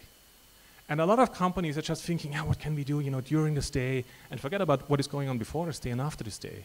Service design is a holistic view on a customer. What we call customer journey. We heard that now in the morning, you know. This is what we call customer journey. I'm going to show you later on. And when we talk about customer experience, is there a definition? You know, always when I come to a university, is there a definition for that? Can you give me a definition? There is no official definition of customer experience. You know, it's worldwide with a lot of definitions. There's also no definition for service design. But we try to put something together for you. So how does a customer truly feel, and what will he remember? That's immensely important. Think about Facebook, because this is what he will post, what he remembers of his visit in the last restaurant. So how does a customer truly feel, and what will he remember? We're talking about emotions. I try to bring in some pictures. It's one of the restaurants I can see in Riga, it's Vincent's. So just to give a picture what I mean with emotions. From the experience during and after the direct and indirect interactions. It's not only the waiter saying, well, welcome, that's your table, should I propose some wine or something? It's also when you as a guest look maybe to some actions. We're talking about the customer journey. You look to the sommelier, how is he doing, how is he dealing with my wine? Do I get a cork? How is he keeping it? Is the temperature enough? You're observing them. So it's direct and indirect interactions. Very interesting. I like to go to companies and look what the employees are doing, consciously and unconsciously. At all touch points with a company, it's not the point of sale. It's not the registry desk at the hotel. It's not, let me say, the waiter at the company. There's so many touch points you have. So what we're saying is we're talking about emotions, through the customer journey at every touch point. You know, it's so easy to buy a PC, to buy a printer, but as soon as you got a problem with that unit, you call service level number 1, service 2, and the one is, at least in Austria, it's in Hungary, then we go to Czechoslovakia, and then in level 3, you talk to somebody from Apple. And you know, this is all these touch points, and that's your experience. It's not only when you buy it, wow, it's a good brand, I have to buy it because everybody's buying it. It's the whole journey, the whole customer journey you have to take into account. So every brand, as soon as you create a brand, has a promise. And as soon as you give a promise, I have an expectation. And you know, if so many people ask, you know, what are customers really looking for? I would say customers are looking for companies who keep their promises. And it's big enough. You don't have to delight them, you know, that's the next level. Just keep your brand promises. And that is so hard sometimes. And you know, you see a lot of these brands, and we are working with some of these brands. They are big brands, but they still have a lot of room of improvement. So it's brand promise, which creates customer expectations, and then it comes to the real world. Then it comes to the employee, regardless, first day, second day, 10 years in a company, because then you get the service reality. Now you get this brand promise, you got the manifesto, whatever you want to do, but somebody has to do it. And you have to feel it, that he's doing what you promised. So you have the service reality, which creates the customer experience. And we always, as the first thing, do a reality check and say, do they align? And I can tell you, out of hundreds of projects, there's always room for improvement. Sometimes a little bit more, sometimes a little bit less. But it's really bringing that brand promise to life, what makes the difference. So from service design to service delivery, I'm going slowly into the service design thing, is you start with exploration. And I'm going to show you then afterwards some tools or some way of making research maybe in a different way. You're not used to that way maybe. It's not just surveys and all that stuff. So you start with an exploration, you're coming to a first concept, and then you're going to build prototypes. And I'm going to show you some kind of prototypes you can also do in services. It's not, you know, that your first idea is the best idea. Might be, but it's still, you can evaluate in that. And then you come to a final design, you know, and this is this phase of uncertainty, of research. You're looking for some kind of patterns, you know, are things evolving, which customer is expecting what, you know, we're talking about personas, different people representative for a group. Then you come to the final design, which is fine. A lot of consulting companies, at least 20 years ago, stopped here. You know, here's your new design, thanks for the check, please go on and execute. And I think that's very difficult if you're talking about services. That's easy, you know, if we say, I will have to reduce your travel costs, I have to do this and that, you know, we do Kaizen and Six Sigma, we pull some triggers, that's easy to execute. It's not so easy in the execution if you're talking about services, intangible things. Because you have to do a mind change in a company, a cultural change. A lot of things have to be changed. They have to be do different in a way. So we accompany them also in the execution side. So you have to execute it. You have to have clear processes. There are no good services without clear processes. Everything else is by accident and incident. It couldn't be good because the guy is good, because he has maybe some knowledge. But do you really want somebody in your hotel who is bringing the knowledge from 5 different brands and hotels into your hotel? No, I hope he's doing what you would like to do. So you have to tell him clearly maybe in your brand identity, but you have to give him really a support by clear processes, what is going on the stage and what is going on behind the scenes. And it must be authentic. I don't know if you have Abercrombie & Fitch here, the company, but I think you know Abercrombie & Fitch. You don't? Okay, it's good. It's a very famous American brand with sportive wear. You know, they changed a little bit their design now from extra slim to a little bit more bolder because people are changing. But what they have done is they had this kind of American openness. You know, you could make pictures with people in flip-flops and topless, you know, just to really get this surfer feeling. And they spread out over Europe, and we had one outlet in Munich, and they had German people working there. And when he came to the cashier, he said, "Hey, what's loose?" Nobody is saying that in Germany. Nothing is loose, you know, in Germany, you know. But they did not understand that at that moment, they would like to build up a kind of relationship. And you can say the same thing in German with no problem. You don't have to fake something and be not authentic. I think this is a problem even with very huge entities, that they sometimes try to copy-paste concepts from one country to another, not thinking about the culture in this country. So it must be authentic, and people have to understand why they are doing it and what is the outcome. Normally, how is it in huge companies? There's a decision from the board and you just execute it. But you don't know why you should execute it. Maybe it's about cost, that's clear, but what do you really want to get out of the customer? So people have to really understand where's their place in the process, what is happening up front, what is happening afterwards, and why they are doing it. So we look to this word that we heard in the morning, customer journey. I don't know how many of you have been working with customer journeys so far. You can raise the hand if you ever worked with a customer journey. Oh, that many. I expected you. Good. On a customer journey is really the way of a customer, of a client, of a guest, before he's coming to consume a service or a product, or is buying a service or a product, during that time and afterwards. And we are looking at from a persona kind of view, because everybody's different, but you still have to try to come up with some separation. Can there be somebody standing out for a certain group of people? So maybe your new customer, your existing customers, a heavy buyer, an online shopper, all these things. We try to create personas, and these personas are user customer profiles based on research, data research, but a lot of research out of the experiences from people dealing with these people day by day. And today we are looking about Jake. He's 38, he's male, and he thinks, don't believe the hype, and he would like to go on holiday. So we look at the story of Jake going on holiday. So what's the first thing? He's reading a travel magazine. Normally he's doing it now online, not so much that he's going and buying one from paper. He's reading a travel magazine. He then maybe goes to a travel agency. Still, a lot of people are going to travel agencies. But the funny thing is, a lot of people coming into the travel agency, every second people doesn't know where he wants to go. He knows what he would like to experience. Might it be a gastronomic thing, a sporty thing, but the destination is not so clear.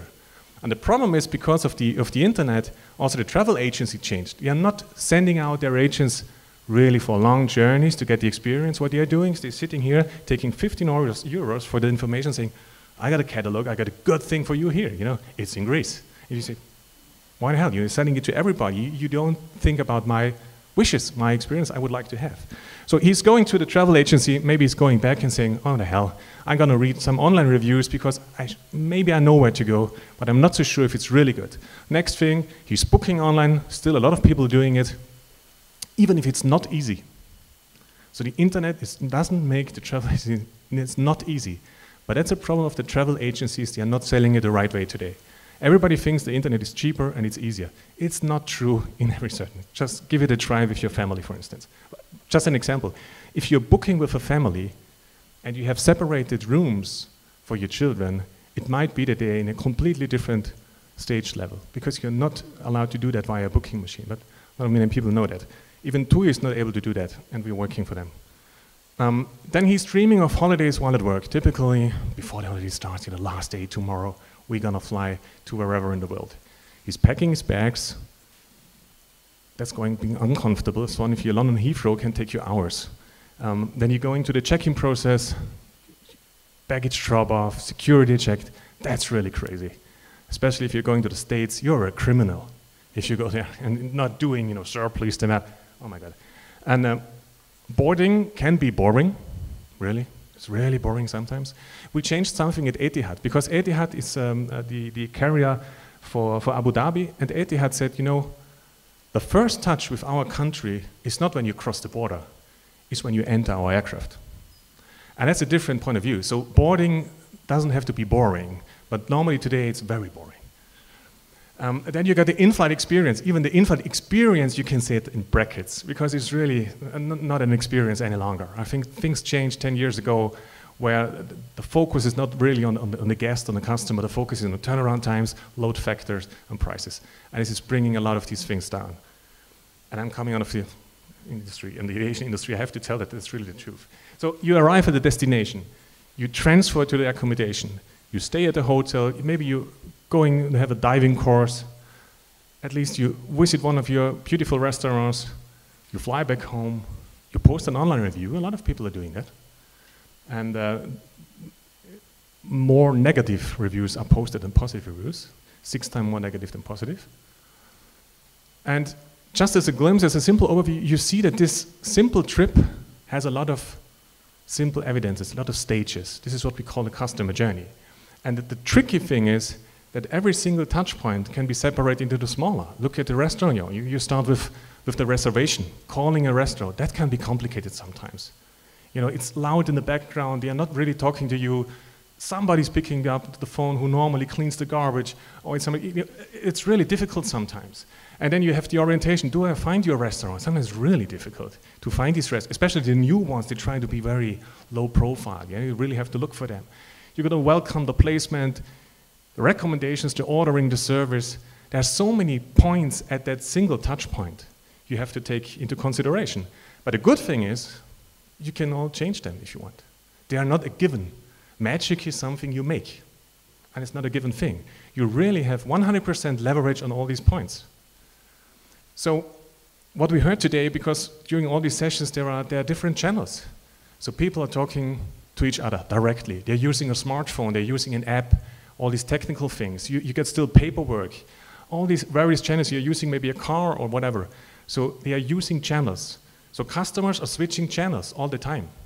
I think that's an important thing. And you have to think, from which channel is he coming from? Is he using multiple channels, so omni-channel, connected commerce at the same time? Something you have to keep in mind. And the next things we are talking about various emotions you have at these single touch points. So it can be good, you're really looking forward to your travel. It's really bad if you go to the travel agency. It's not that bad if you look to the online reviews. So things are changing. Your mind goes up and down, up and down. So if you put only these two things together, and it's really a simplified customer journey. Where do you think normally will people measure customer satisfaction? Where's the measurement done? Normally at the end. And there are so many things happening in between. And there's an old saying, my father always said, the two most important things is the first impression and the last impression. And he was not right. And since Daniel Kahneman, I don't know if you know the peak and end rule, it's always the biggest impression you have over time, regardless if it's positive or negative, and the last, regardless if it's positive or negative. Google it out, Daniel Kahneman, really clever guy. But this is changing a lot. And you know that. If you think about your last holidays, you rarely have memories of the first 2 days. But you remember the real nice evening or the really bad evening you had, and you remember the last thing. That's why a lot of hotels, a lot of receptions come and say, it's much more important to have a warm goodbye than really a warm welcome. So things are changing, absolutely. And then the problem is coming up, because if one guy is saying I had a good holiday or a bad holiday, that's not a problem. But the guys and girls are talking to each other via social media. And this is an issue. You have to realize that if Mike would like to go on holiday, he's reviewing the reviews from other guys. And this is why a TripAdvisor, Google, Booking.com, whatever it is, they are reading it. And the only chance they have to read is normally is the last impression they can transfer. So we talked about research up front, and the left side on all these research methods, I think everybody knows. Everybody's maybe using also from heat map service, tracking big data. As soon as you got data, then everything is done. You don't have to talk to your customers anymore because you have a lot of data you can work at. That's a situation I find in very big entities. They're collecting a lot of data, and they think they know about everything about their customers, which is not true, which is definitely not true. So what we are using is more qualitative research. I'm going to just show you some pictures that That's a typical quantity. It's London Heathrow. I think it's really a bad thing. How was your security experience? Oh my God, I hope it's secure. How can you ever ask somebody, how's your security experience? And I think the baddest thing is that tell us can you make your journey better? So I have not only to have self-check-in, I have to give my baggage in, I have to tell you how you should make my life easier. It's you. You have to do that. You have to make my life easier. It's not that the customer has to really come to the airport and tell you how you should do your job better. I think that's really crazy, but it's typically British style. Okay, quantitative conversion, this is coming out of the retail business. Somebody's going into the shop, is he buying, yes or no? I think that's these conversion rates. This is really interesting. Everything else, we don't care. Why he's not buying? I don't know, but he's not buying. But 10 others are buying, so still everything is fine. Until somebody is opening up a shop where 100 people are buying, not here, there. What we are using is, for instance, this is one of our projects in Wattens with Swarovski, contextual interviews. You talk to people maybe using something, and in this case they are using a map. They are using a map, and we looked how they're going to use the map, what kind of information they are looking for, not what kind of information we think they should look for. It's really, what would you like to achieve with this map at that very moment? And the majority of the people are saying, I would like to get into control.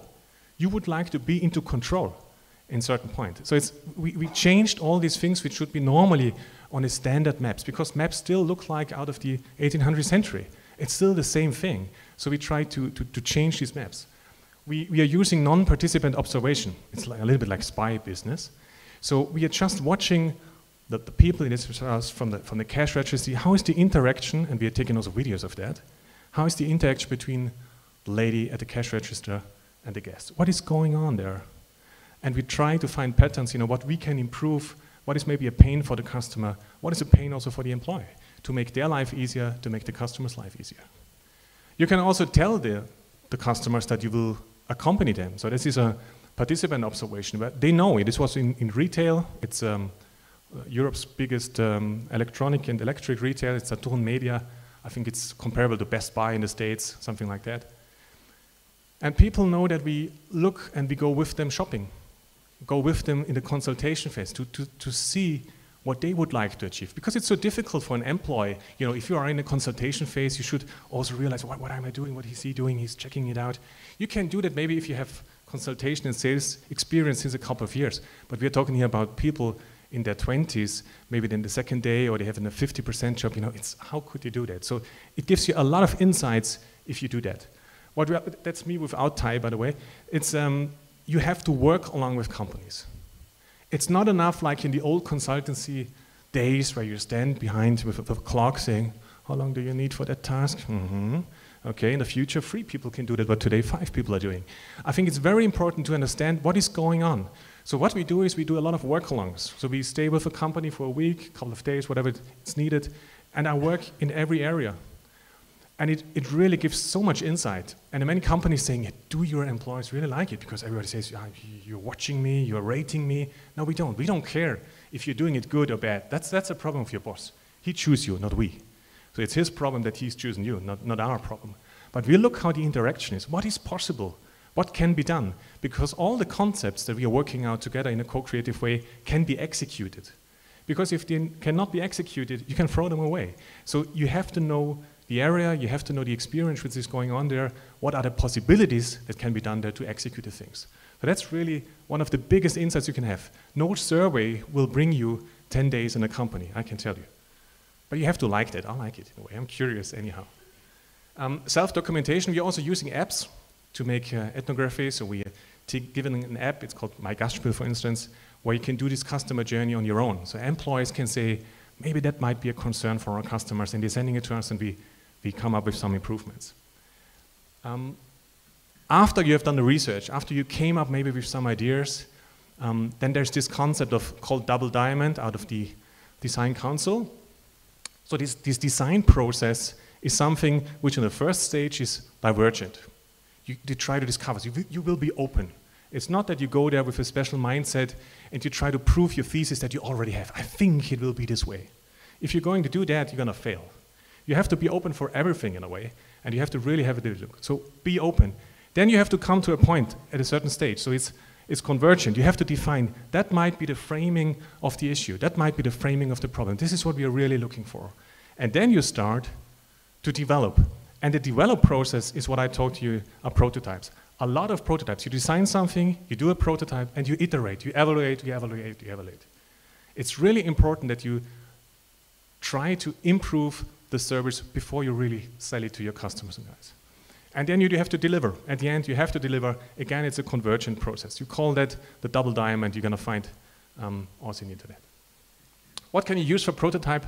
You can use journey maps where you can play around. You can say, what will happen if we change the channel for Jeff or Jake at this point? Can we do something? Can we increase something at that touch point? How can we do something? What is the minimum level for Jake at that point? We still have to deliver. What can we do? What shouldn't we do?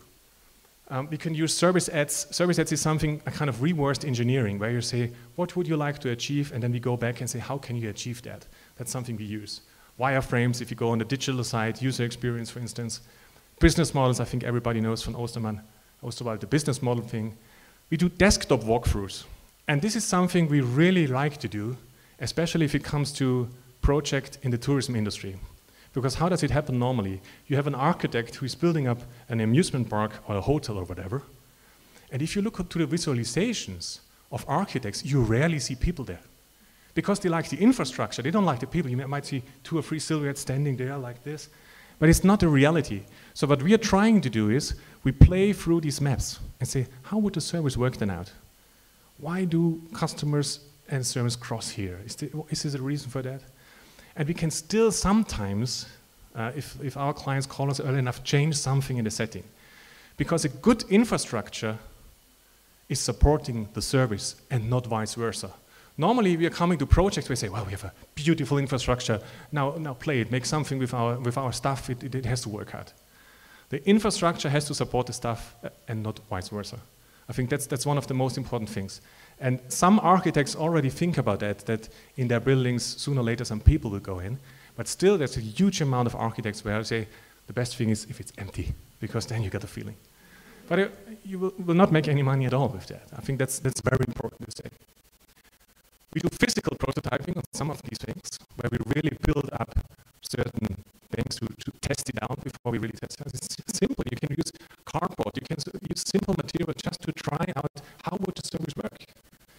And this is so co-creative, and this is really so quick prototyping. We say, well, it might be easier if we can just give it a little twist. So we do really real-time prototypes. And you can do pretotyping. Or the Americans say, fake it before you make it, pretend before you spend. A good thing is, talk with potential clients, and I think the word minimal viable product has been formed today. Talk with your possible clients about services that doesn't exist today. And if you say that you're interested in, go ahead and start with a minimal viable product. So this is something, a lot of people, and this hoverboard is one of these things. Everybody's talking about this hoverboard. It's not existing. It is not. There's one special thing, where you cannot really say it's a hoverboard. It's something on a magnetic field. You can never use it. But everybody thinks it might be a good idea. And they use prototyping for that, just to test the market a little bit. Okay, this was the theory. Now I try to go, time is fine, try to go into practice, into service design doing. And we're talking about Edelweiss Bike Travel. This is a company who is offering guided motorcycle tours worldwide, but with a focus on the Alps region. It has been founded in 1980 with Werner Wachter on the left. This was his first tour. And today is the market leader worldwide. And it's based in Austria, by the way. And the interesting thing is, all these tours they do, they're offering you a bike. You come over for instance, from the States for 10 days. You're doing a tour with the bikes. Every hotel is reserved. Every restaurant is reserved. They're going to show you special points. And you just enjoy, let me say, the place where you are together with your bike. To make it easier for you, I have entered a small video which shows you how the service looks today. And then we're going to go back in time. Maybe you can start the video, please.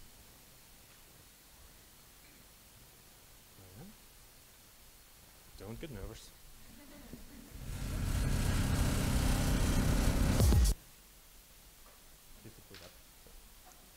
Once again.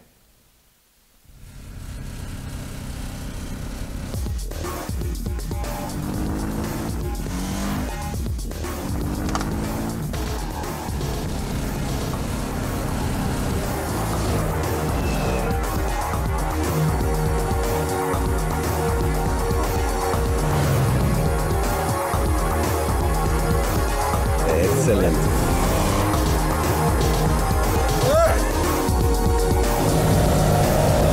Muy bueno. Hey.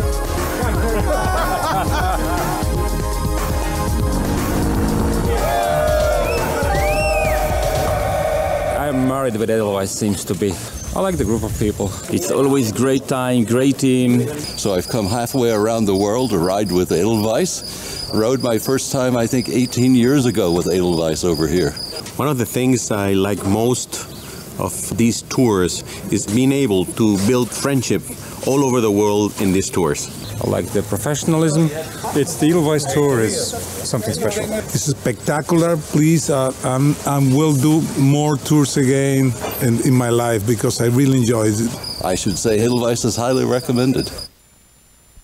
So this is how the tours look today. And one of the guys said a very important thing, which was unclear 20 years ago. He's not looking for the best ride. He's not looking for the new motorcycle. He would like to meet other people who have the same passion. You know, these tours are a little bit expensive, I would say. So they start about 7,000 euros without traveling to that point. And on every tour, there's one millionaire. And the average age is around 54. Majority is Americans. You know, there's this organization, Managers on Motorcycle, with I think roughly 1 million inhabitants. So there's a huge potential with a lot of people, you know, go on these tours. But this was the problem for Edelweiss. You know, all their tour guides are freelancers. They have about 100 freelancing tour guides, very strong characters from the military. They're doing it, you know, as a side job. Teachers, all this stuff. And every tour was different. Even if you went to the same place, every tour was completely different. And Werner Wachter said, we cannot go on like that. We cannot depend on the mood of the tour guide, you know, about is it a good day, you know. We have to deliver a kind of same experience. You might go to a different place, but the experience at a certain level should be on a certain stage. And like the guy from Hawaii was saying, he was on the 15th tour. And so they are comparing. It's like in school. You don't, you know, normally a teacher doesn't remember all his students, but vice versa. You remember your teacher. And so they know which tour guide did what. And so we said we have to come up with a new system. They have to be well trained, and they have to deliver the same customer experience on and on and on. So what we did, we started with deep exploration. We really went deep. We looked, you know, where are the customers coming from? We simply really thought that, you know, the majority is coming out of the States, then Brazil, Canada, Germans, and then all the others. A lot of Asians are coming now. Then we tried to build up a persona. So we took Jeff, we give him a name. He's 54, he's coming from Florida. And why is it so important? You know, a lot of the tour guides do not realize what is happening before the customer, before the guest is coming to their tours. So Jeff had a 15-hour flight before. He had to take a certain amount of time to get into the next aircraft. He came then by taxi to the starting point, for instance, in Munich. And then he's seeing the tour guide, and the tour guide is doing something on the motorbikes. He said, yeah, we have a meeting at 5, see you later. This is the first thing, your first hello after giving 10,000 euros to that company, that somebody's saying, yeah, I'm gonna see you at 5. Bloody hell, you know, this is not allowed. You know, something, they have to realize that the distance for Jeff to the starting point is decreasing. It's getting nearer and nearer and nearer. But his expectations are increasing like that. Now my holidays are starting. This is the tour guide I'm gonna spend 10 days with. You know, and you have to think there are people from the States coming, they have never been driving in a real city. You're going to Rome with a motorrad is really a tricky thing. There are even now states with just roads like that. And you have seen, you know, where they are traveling. You know, it's really a completely different way of having a motorcycle thing. And then we said, you know, how should the ideal tour leader look like? So is it a mixture of, you see these pictures here, so MacGyver, you know, Crocodile Dundee, you know, it even took a woman because there are also female tour leaders. So you have to be somebody. So in the first 2-3 days, you're the guy who's bringing together all these guys. And this was new to them, a tour is successful when on the last day nobody needs a tour leader anymore because the people are talking to each other. And this is something they had to learn. You know, the tour leaders thought, we have to do a lot of miles every day, give it a little bit of speed. I have to tell them that I'm the best driver. And I think that's the most important thing. But it was not. It was not holiday on a bike, it was holiday with a bike. And I think this is something we had to change in their mind. It was difficult because I have no driving license for a motorcycle, just for cars. But I still tried to entertain them. And then we said, you know, who is your competitor? It's not the others. There are 2-3 companies who are doing similar things, but not in that amount. You know, if you're looking to 7,000 euros, for 7,000 euros, I can go on a cruising ship with my wife, first class, including the flights 5-star. So think about what you're offering. You're offering yourself a driving experience and your wife sitting to the back for 7,000 euro each. Maybe we have to do something special. It's not that you say, I got a good bike. And the next thing is you can also go on a safari for that amount of money. So they had to realize that their direct competition is not another company selling you guided motorcycle tours. it's the tourism industry in itself. Then we try to build up a simple customer journey so that the tour guides realized that especially this pre-phase is very long. Sometimes it takes up to a year until certain tours are coming up to speed. You know, last year they had a around the world tour, for instance, so you can book a tour around the world. And sometimes it really takes a time. So the pre-phase is very long, and you still have to entertain your customers also in the pre-phase. Then for sure you got the service period, you're driving, you're visiting restaurants, you're doing picnics, all that stuff, that's easy. And at least it should be something done also in the past, after that experience, sending some pictures, keeping in contact, doing something also on the social media, and you can have a look on the website from Edelweiss and you see what they're doing. So we came up with a lot of workshops, a lot of paper, a lot of post-it. This is typically service design thinking, a lot of post-its everywhere in the room. We came up with really great ideas. It's a co-creative process. Normally when we are on reality checks and we're having a strange point of view on some of the things, we're asking a lot of questions. People love me and hate me at the same time because I really like to ask a lot of questions. So we're coming up with ideas, but also the employees coming up with very good ideas. That's why it's co-creative. And we came up with, these are all the ideas compromised before the tour, during the tour, and afterwards. Then is the hard stuff for everybody, clear project management. You have to execute the process. Really, what is done, when, what time, stay in budgets, all these things. So we managed also this process. And then we said we have to train the tour guides. But it's not possible with 20 PowerPoint files saying you have to be a good tour guide, respect our customers, be not a quick driver, be a safe driver. It's not so easy. So we came up with service training videos. We called it edutainment. The first video you've seen is a kind of snip out of it. It's a mixture of education and entertainment. Small enough that you're going to look at, you've got to be proud enough saying, well, what a kind of company I'm working for. It's a really good thing. I see in the faces what is going on. And we use videos for the training to really show real situations with real employees and real customers in real situations. You cannot fake that. It's not an actor saying, oh, good morning, a customer, please sit here. It must be a real person, a real customer in a real situation. And then people are executing on that. And we never say, well, you're not allowed to do this and that. We say, this is the way it will work out. Fill it with your own personality, and then we are fine. So we did that, a tour. Bruce was on this motorbike around the whole day. It was really funny. We came up with a quick reference guide where there are some special things in how you drive a curve or something that people can show immediately. You have a stop for a photo. You can go to one customer and say, look, you drove this way. That's the Edelweiss way. It's much safer for you. Give it a try at the next curve. So all these things we have done there. I think everybody was at that project clear that the biggest impact is coming from the tour guide, because he's the guy who accompanies you for the next 10 or 7 days, whatever you have booked. And I want to show you a quick intro of how this customer experience training is going on and what is the feedback of these proud people being taught in how to treat a customer. Please go ahead. The highlight for me was the day 4, you know. Oh, this was customer feedback, sorry. Customer experience, here you go. PowerPoint is a trend of the motorcycles. It should be noted that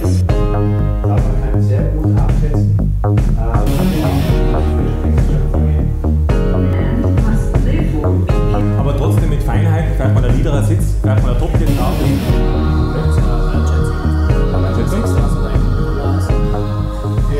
I think the training video is really important because we have to create that feeling for the tour guides, the customer feeling that they know what the customers need, what their expectations are. This is a perfect training for the coming tour guides. Also für mich ist so, dass Bilder mehr sprechen als 1000 Worte und Bilder sind immer hilfreicher wie Dutzende von Worten. I've been watching the new video, which helps me immensely with all the information, especially being English speaking. A mixture of English and Deutsch is very helpful. Somit ist es für mich natürlich umso leichter, die Anforderungen von den Kunden zu erfüllen.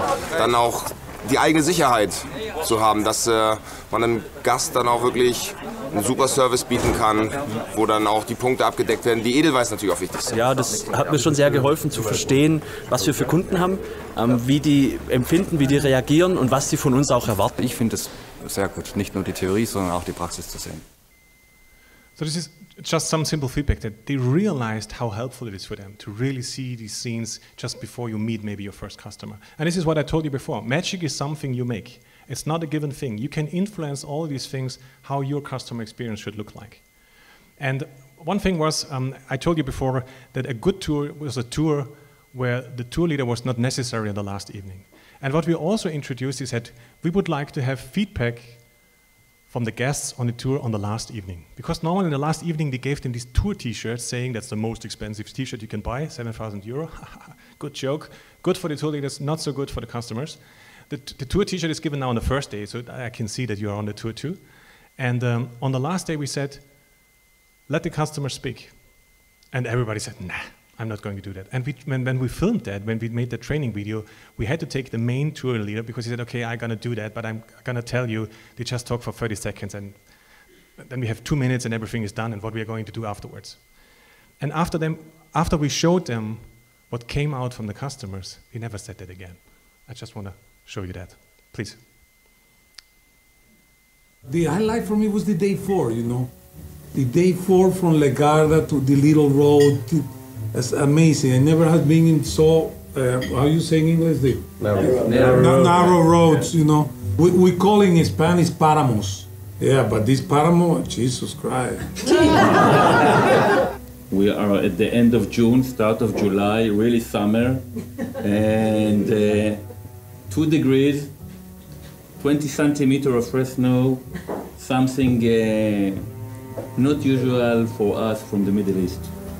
For me, the highlight of this tour is how we all together overcome the adversity of the Mother Nature. We had, since the first day, a lot of rain, but the hope of that we're going to have a nice time together, making us overcome everything. The hope of having a nice time make that rain look like a Caribbean Sunday. What I get out of this more than anything, after the tours that I've done and this one, is the people. Not only the riders, but the tour guides. And I told my wife tonight, when I called her, that when I went over and shook Christian's hand, it really did. It brought tears to my eyes. I just love this. So the combination, it's the people more than anything.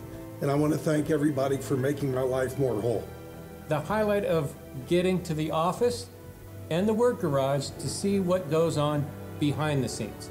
Besides meeting all the people after 11 tours, everybody is exceptional. It's so simple. I mean, you show up to the Edelweiss tour, the bikes are there, everything's taken care of. All you have to do is get your ass on the bike and enjoy the roads. That's my highlight. You've succeeded once more. You see, there's so much emotion in that, what you're saying. And so you don't need any ads at all. You just let the people talk. And this is coming so much from the heart. Everybody who's looking at it, oh my God, you know, he's touching his heart. But let the people talk, share these experience. And really, it's great customer experience, create great business results, not only with this picture. But I think it's really the issue is that you have to come up with things that are touching the heart, where you change a little bit in these 7 or 10 days in his life. And you know, you've heard it, there are so many guys having 10 tours, 15 tours, 20 tours. So it's very important. Coming to the end, last slide.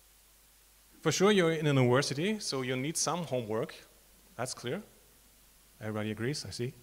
So please ask yourself 3 questions. What are your customers, guests, clients' experience? What are your employees doing? And do you keep what you promise? And with these 3 questions, you can think about tonight, what is going on in your company. Be the guest in your own hotel. Try to sleep in one of your rooms. Try to be best a guest in your restaurant. Try to be a guest in Valmiera. Look it from a guest side, not from somebody who lives here. And ask yourself these 3 questions.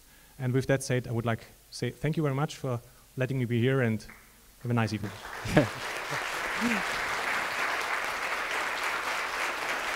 Paldies! Un tagad ar šiem 3 jautājumiem galvā, tad mēs varētu ķerties klāt pie noslēguma diskusijas, kurās gribētu piedalīties arī Mario Sepp for for the closing discussion. You can sit down, the first one. And also I would like to ask the lecturers Teemu Moilanenu, Janu Kragu Jakobsenu, Raiti Sijātu, Ines Šīravu un arī Andri Kleperu pievienoties šeit pie šī diskusija galda. Un jūs, dalībnieki, varat, varbūt kādam jau ir radies kāds jautājums, ko tagad būs iespēja uzdot. Ja jūs nepaspējāt pa dienu to izdarīt, tad tagad ir īstais brīdis.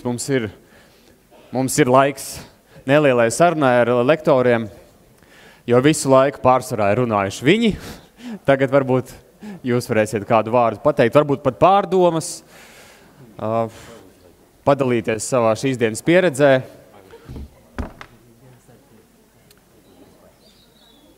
Vai mums visiem pietiek vietas? Everybody has a place? Everybody has a seat? Yep. So. Mums mikrofoni ir.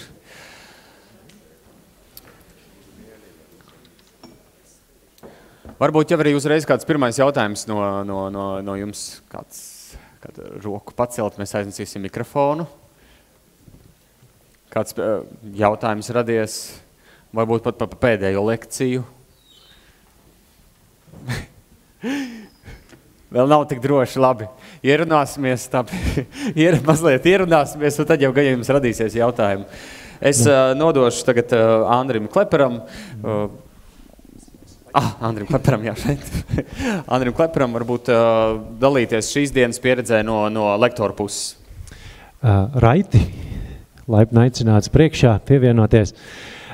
So we would like to keep it hot, not like to the death and to the final word, so that everybody goes bored away from the auditorium.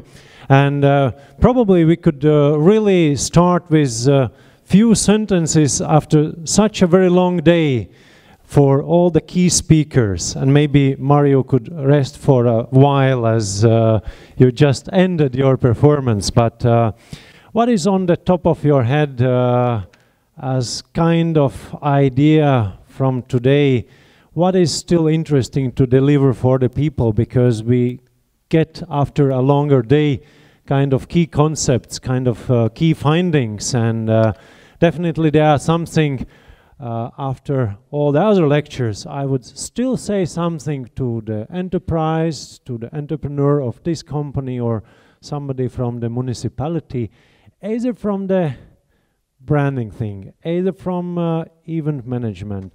All what is uniting us is kind of competitiveness, but in a very interesting way. So we don't look for numbers anymore. At such a late evening, we are seeking maybe some kind of hints. Teemu, you are very curious, I see.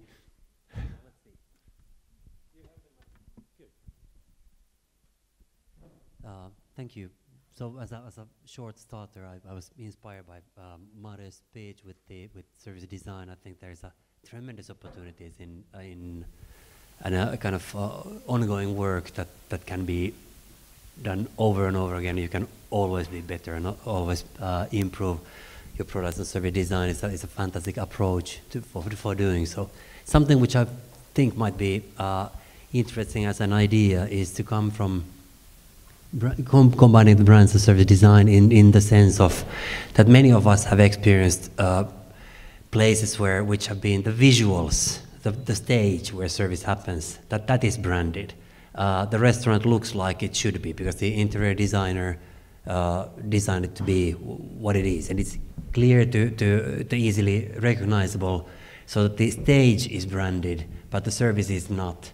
And in an ideal world, I think that the service experience should be something where you would recognize the service provider from the service even without seeing anything, even without seeing the logo of this hotel chain or that hotel chain, that the service in itself would be so powerful that you would recognize who is this, with whom am I talking about, with whom, who is this service provider, without seeing any visual saying that this is Mercedes or this is hotel chain X.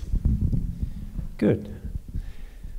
We have probably from the gastronomy field, as there were a lot of debates here and somebody gets hungry probably from that already, but what was the final result of all the discussions?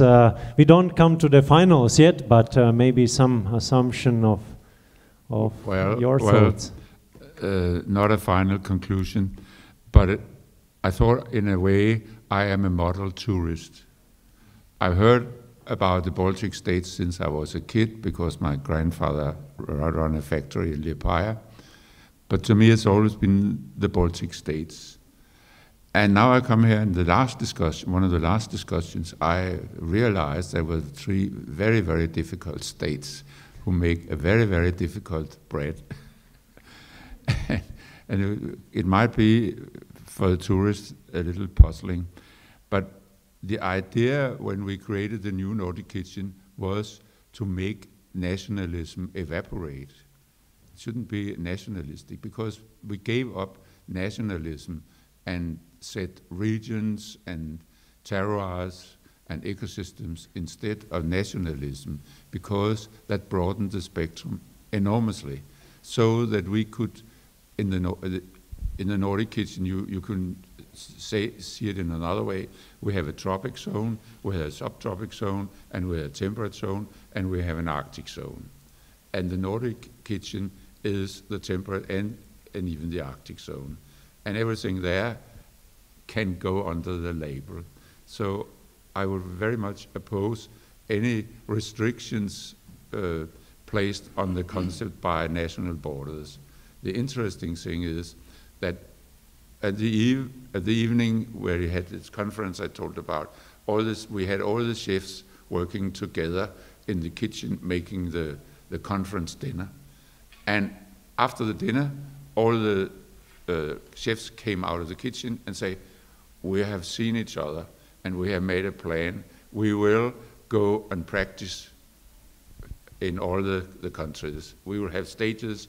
I'll go to Greenland and I'll go to Finland, and the Finland will go to Denmark, and we will exchange values and ideas so we can have full power in mobilizing all the fantastic raw materials and products and processes which are endemic to our region.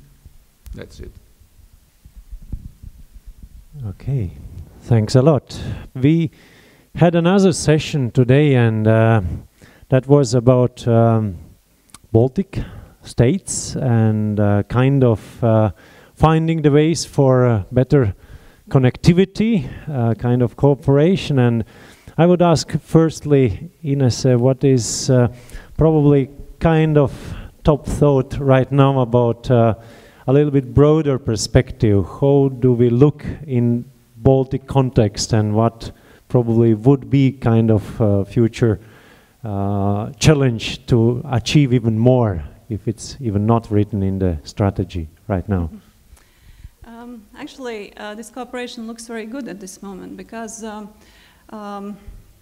maybe you know that Tourism Development Agency this year merged with the Investment and Development Agency of Latvia. And at the beginning, when we talk with colleagues and I thought about our Baltic cooperation projects, they asked me very many questions. How you cooperate? Do you really cooperate? Do you really have common activities? And yes, and then we realized that actually tourism is one of these few industries which have really good cooperation. So in business level, in regional, destination level, in national level. And I think that today's discussion showed that yes, we have this potential, and actually this moment our main goal, if we speak about Baltic cooperation, is to attract long-haul markets. And these are markets where we have more common activities. Based on the Nordic latitudes and Baltic spirit, do you believe that we will come to the Nordic cuisine and the Baltic version of it, or we will still keep on track with discussing whose bread is better? Or Sorry. I think that also in this level, in gastronomy and in kitchen, we have to find something in common. So I think that we all have good bread, and we can offer in our restaurants our black bread. But I think that if we speak about let's say about these long-haul markets, then we have to present us as one destination, not each country and each bread or each restaurant. So I think that we'll find a way how to find our one taste of the Baltics. Professor Jakobsen he has kind of remarked to it. Well, it would be very sad if the discussion of what kind of bread is best, it would be very disappointing if that debate stopped. But it should not be followed by national borders, more or less arbitrarily. But the discussion about quality is very important, and it's very important to have this discussion that there are different kinds of bread. Very good. But they are not actually fenced in by a border. What would you do if you just on the border make a good bread? Good. Actually, from Mario's lecture, I will go to Raitis now, and something you did very good today with your customer journey thing, because when you say that the highest point of the emotions, either low or high, and the very last point of all the emotions, majority of the Latvians will agree here that our kind of hospitality way is a little bit shamey from the beginning, not so warmly welcoming, but always when the people go home already, then it's hard to stop shaking the hands and giving bread and giving a lot of wishes to come again, and all the smiles are there. So I guess that is one of the strong points for us already in the mentality from the Latvian type of hospitality. But as Raitis is there, and you came also from Baltic Sea region, bigger meeting about the tourism development, and your discussion was about the greenways and industrial heritage in general. So it's building up the infrastructure for customer experience. Presenting Vidzeme region as a holistic destination, what is on the top of your head to deliver to the wider audience after such a rich day and probably the week? Yes, indeed. We tried in several conferences, not only in Latvia, but also abroad in Baltic states, Poland, in Czechia, and other countries. Especially also in Scandinavia, it will be a very, very important issue. And I would like to say, today, during today's discussions, we now I'm head also words borders between. Finally, we just finalized for this no borders for users of Greenway users, and it's very important to see this all three presentations which come from different countries. One presentation was from Latvia, and also we spoke about railway heritage, like existing railway lines, how to preserve, how to reconstruct it and works, and disuse. And we came for one. It's the same situation. Only users can be maybe a little bit different. And if you're talking about Greenway, it's new concept, and you have to be very carefully with this, because I'm also mentioned in our discussions, Latvia is a very green country, but it doesn't mean it's everywhere you see greenways. And Greenway, its concept is disuse railway lines and canal tūpas. And for Latvia, actually not speaking about Vidzeme, but of course Vidzeme is richest and greatest example for this potential. But actually in whole Latvia, I would like to say we have great potential for that. And because unfortunately, we have a lot of disused railways last 60 years. And that means we have to take best examples from Europe, especially from Spain, Portugal, Benelux countries, which is working with this issue already 25 years. And it's quite successful, and we don't need discover some or new bicycle or something. Its concept works, and I'm sure, and therefore I'm very glad to be in Valmiera. And before and between conference, we are together with European Green Association director. We visited also Zelzītis, make a lot of pictures from here, and it looks very, very nice and surprising actually from this side. And also then we visit little some part to direction to Estonia, from not Estonia but in Kocēni, you know, the direction to north.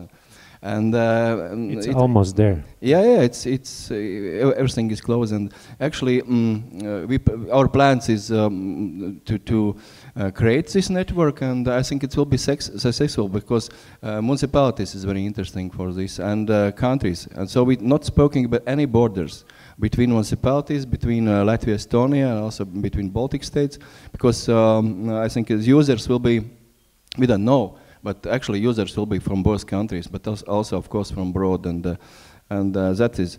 Also we're talking about cooperation, how to cooperate, private to private, private to public, public to public. And of course all cooperation questions is important. Also beautiful presentation from India, and thank you for support this discussion. And so a lot of options how to develop industrial heritage. But one thing is, if we have potential, how longest we keep it, that potential, or not keep it, but doing nothing, then we have to spend more money in future. How faster we started to act, then we spend much less money. So that is important to work with this. We are in moment 25 years behind Europe in this, but if we are acting fast, I'm sure after 10 years we'll be together or maybe in a front. So thanks a lot. So we are on the right track, as it seems, with railway development, or at least the ways where the rails were, and probably not anymore. Do we have any railway with questions here? A lot of wagoons with questions.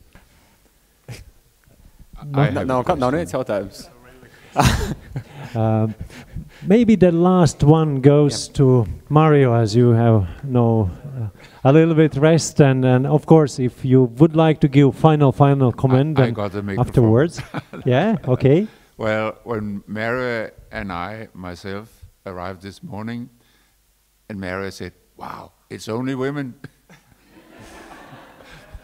But we saw 3 male chefs here. But I wonder, I said to Mario, it's always like that when it's about food. and why and how? Perhaps there's no answer, but it's... Yeah, I will raise the question towards Mario. You showed the Edelweiss tour, and all the males are there. Where are the lady girls who will lead the tour? Why only... Our tour leaders, female tour leaders. But I think if we come to a conclusion on a certain thing is, I think we have the solution for Valmiera. You know, you give a good experience to your guests, and at the end, you're getting a gift is a bread. You know, so you get all these 2 points, you know, so as a takeaway. Now, what I would like to encourage you is, because so many people have been taking notes and pictures, doing, not talking. So the gentleman here said, you know, you're 5 years behind, you know, you have to do something. You have to start with something. Start little, really try something in your company.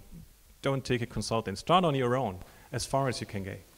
Really try to see it from a point of view of a customer. Be the guest in your own hotel. Be really a guest in your own restaurant, and not just run through and say, yeah, I know everything. Really think from this point. Really try to understand what tourists would like to achieve on their holidays, and start from that. You know, try to put together a simple customer journey. How do they come to Valmiera? By car, by train, by bicycle, whatever it is. What's going on here, and what is going afterwards? You know, maybe you have to give them a bread selection of the Baltic bread selection. I don't know. You know, we have done that 10 years ago in Tyrol. You know, there was this bread thing, and every guest in a 5-star hotel got a small package with a bread.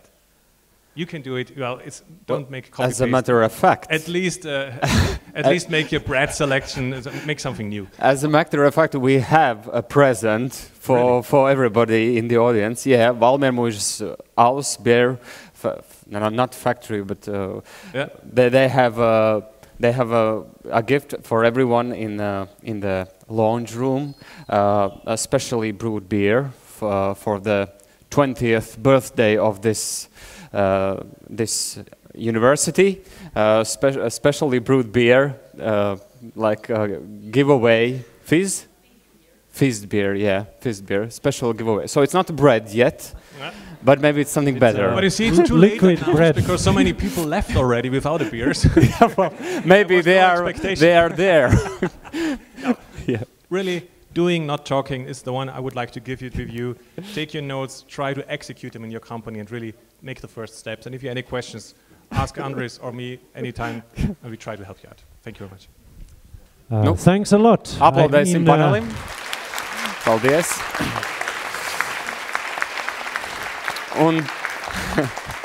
Un tagad gan sarunas var pāriet neformālā gaisotnē. Tur ir tēja, kafija un arī dzīralus, kur jau mēs tikko apspriedām no Valmiermuižas. Katrs var paņemt vienu, vienu varbūt vairākas, jo tagad jau ir tukšas vietas. Paldies jums, ka jūs ieradāties, un jums uz ID karš otrā pusē ir izklaides programma iespējas, ko jūs vēl šovakar varat izbaudīt, ja ir luste Valmierā. Un, protams, es gribu pateikties lielu paldies mūsu sponsoriem, šīs konferences organizatoriem. Un paldies sadarbības partneriem Latvijas investīciju attīstības aģentūrai, īpaši tūrisma departamentam, Vidzemes tūrisma asociācijai, Vidzemes plānošanas reģionam, informatīvajam atbalstītājam Travel News LV, kā arī īpašiem atbalstītājam 3D Cinemā. Un uz tikšanos Valmierā es atvadīšos Pāvilu Rozīšu vārdiem. Valmierā jūs jutīsieties kā dieva ausī, kas te ir kādu laiku nodzīvojis, tas allaž tiecas atgriezties. Nu tad uz tikšanos.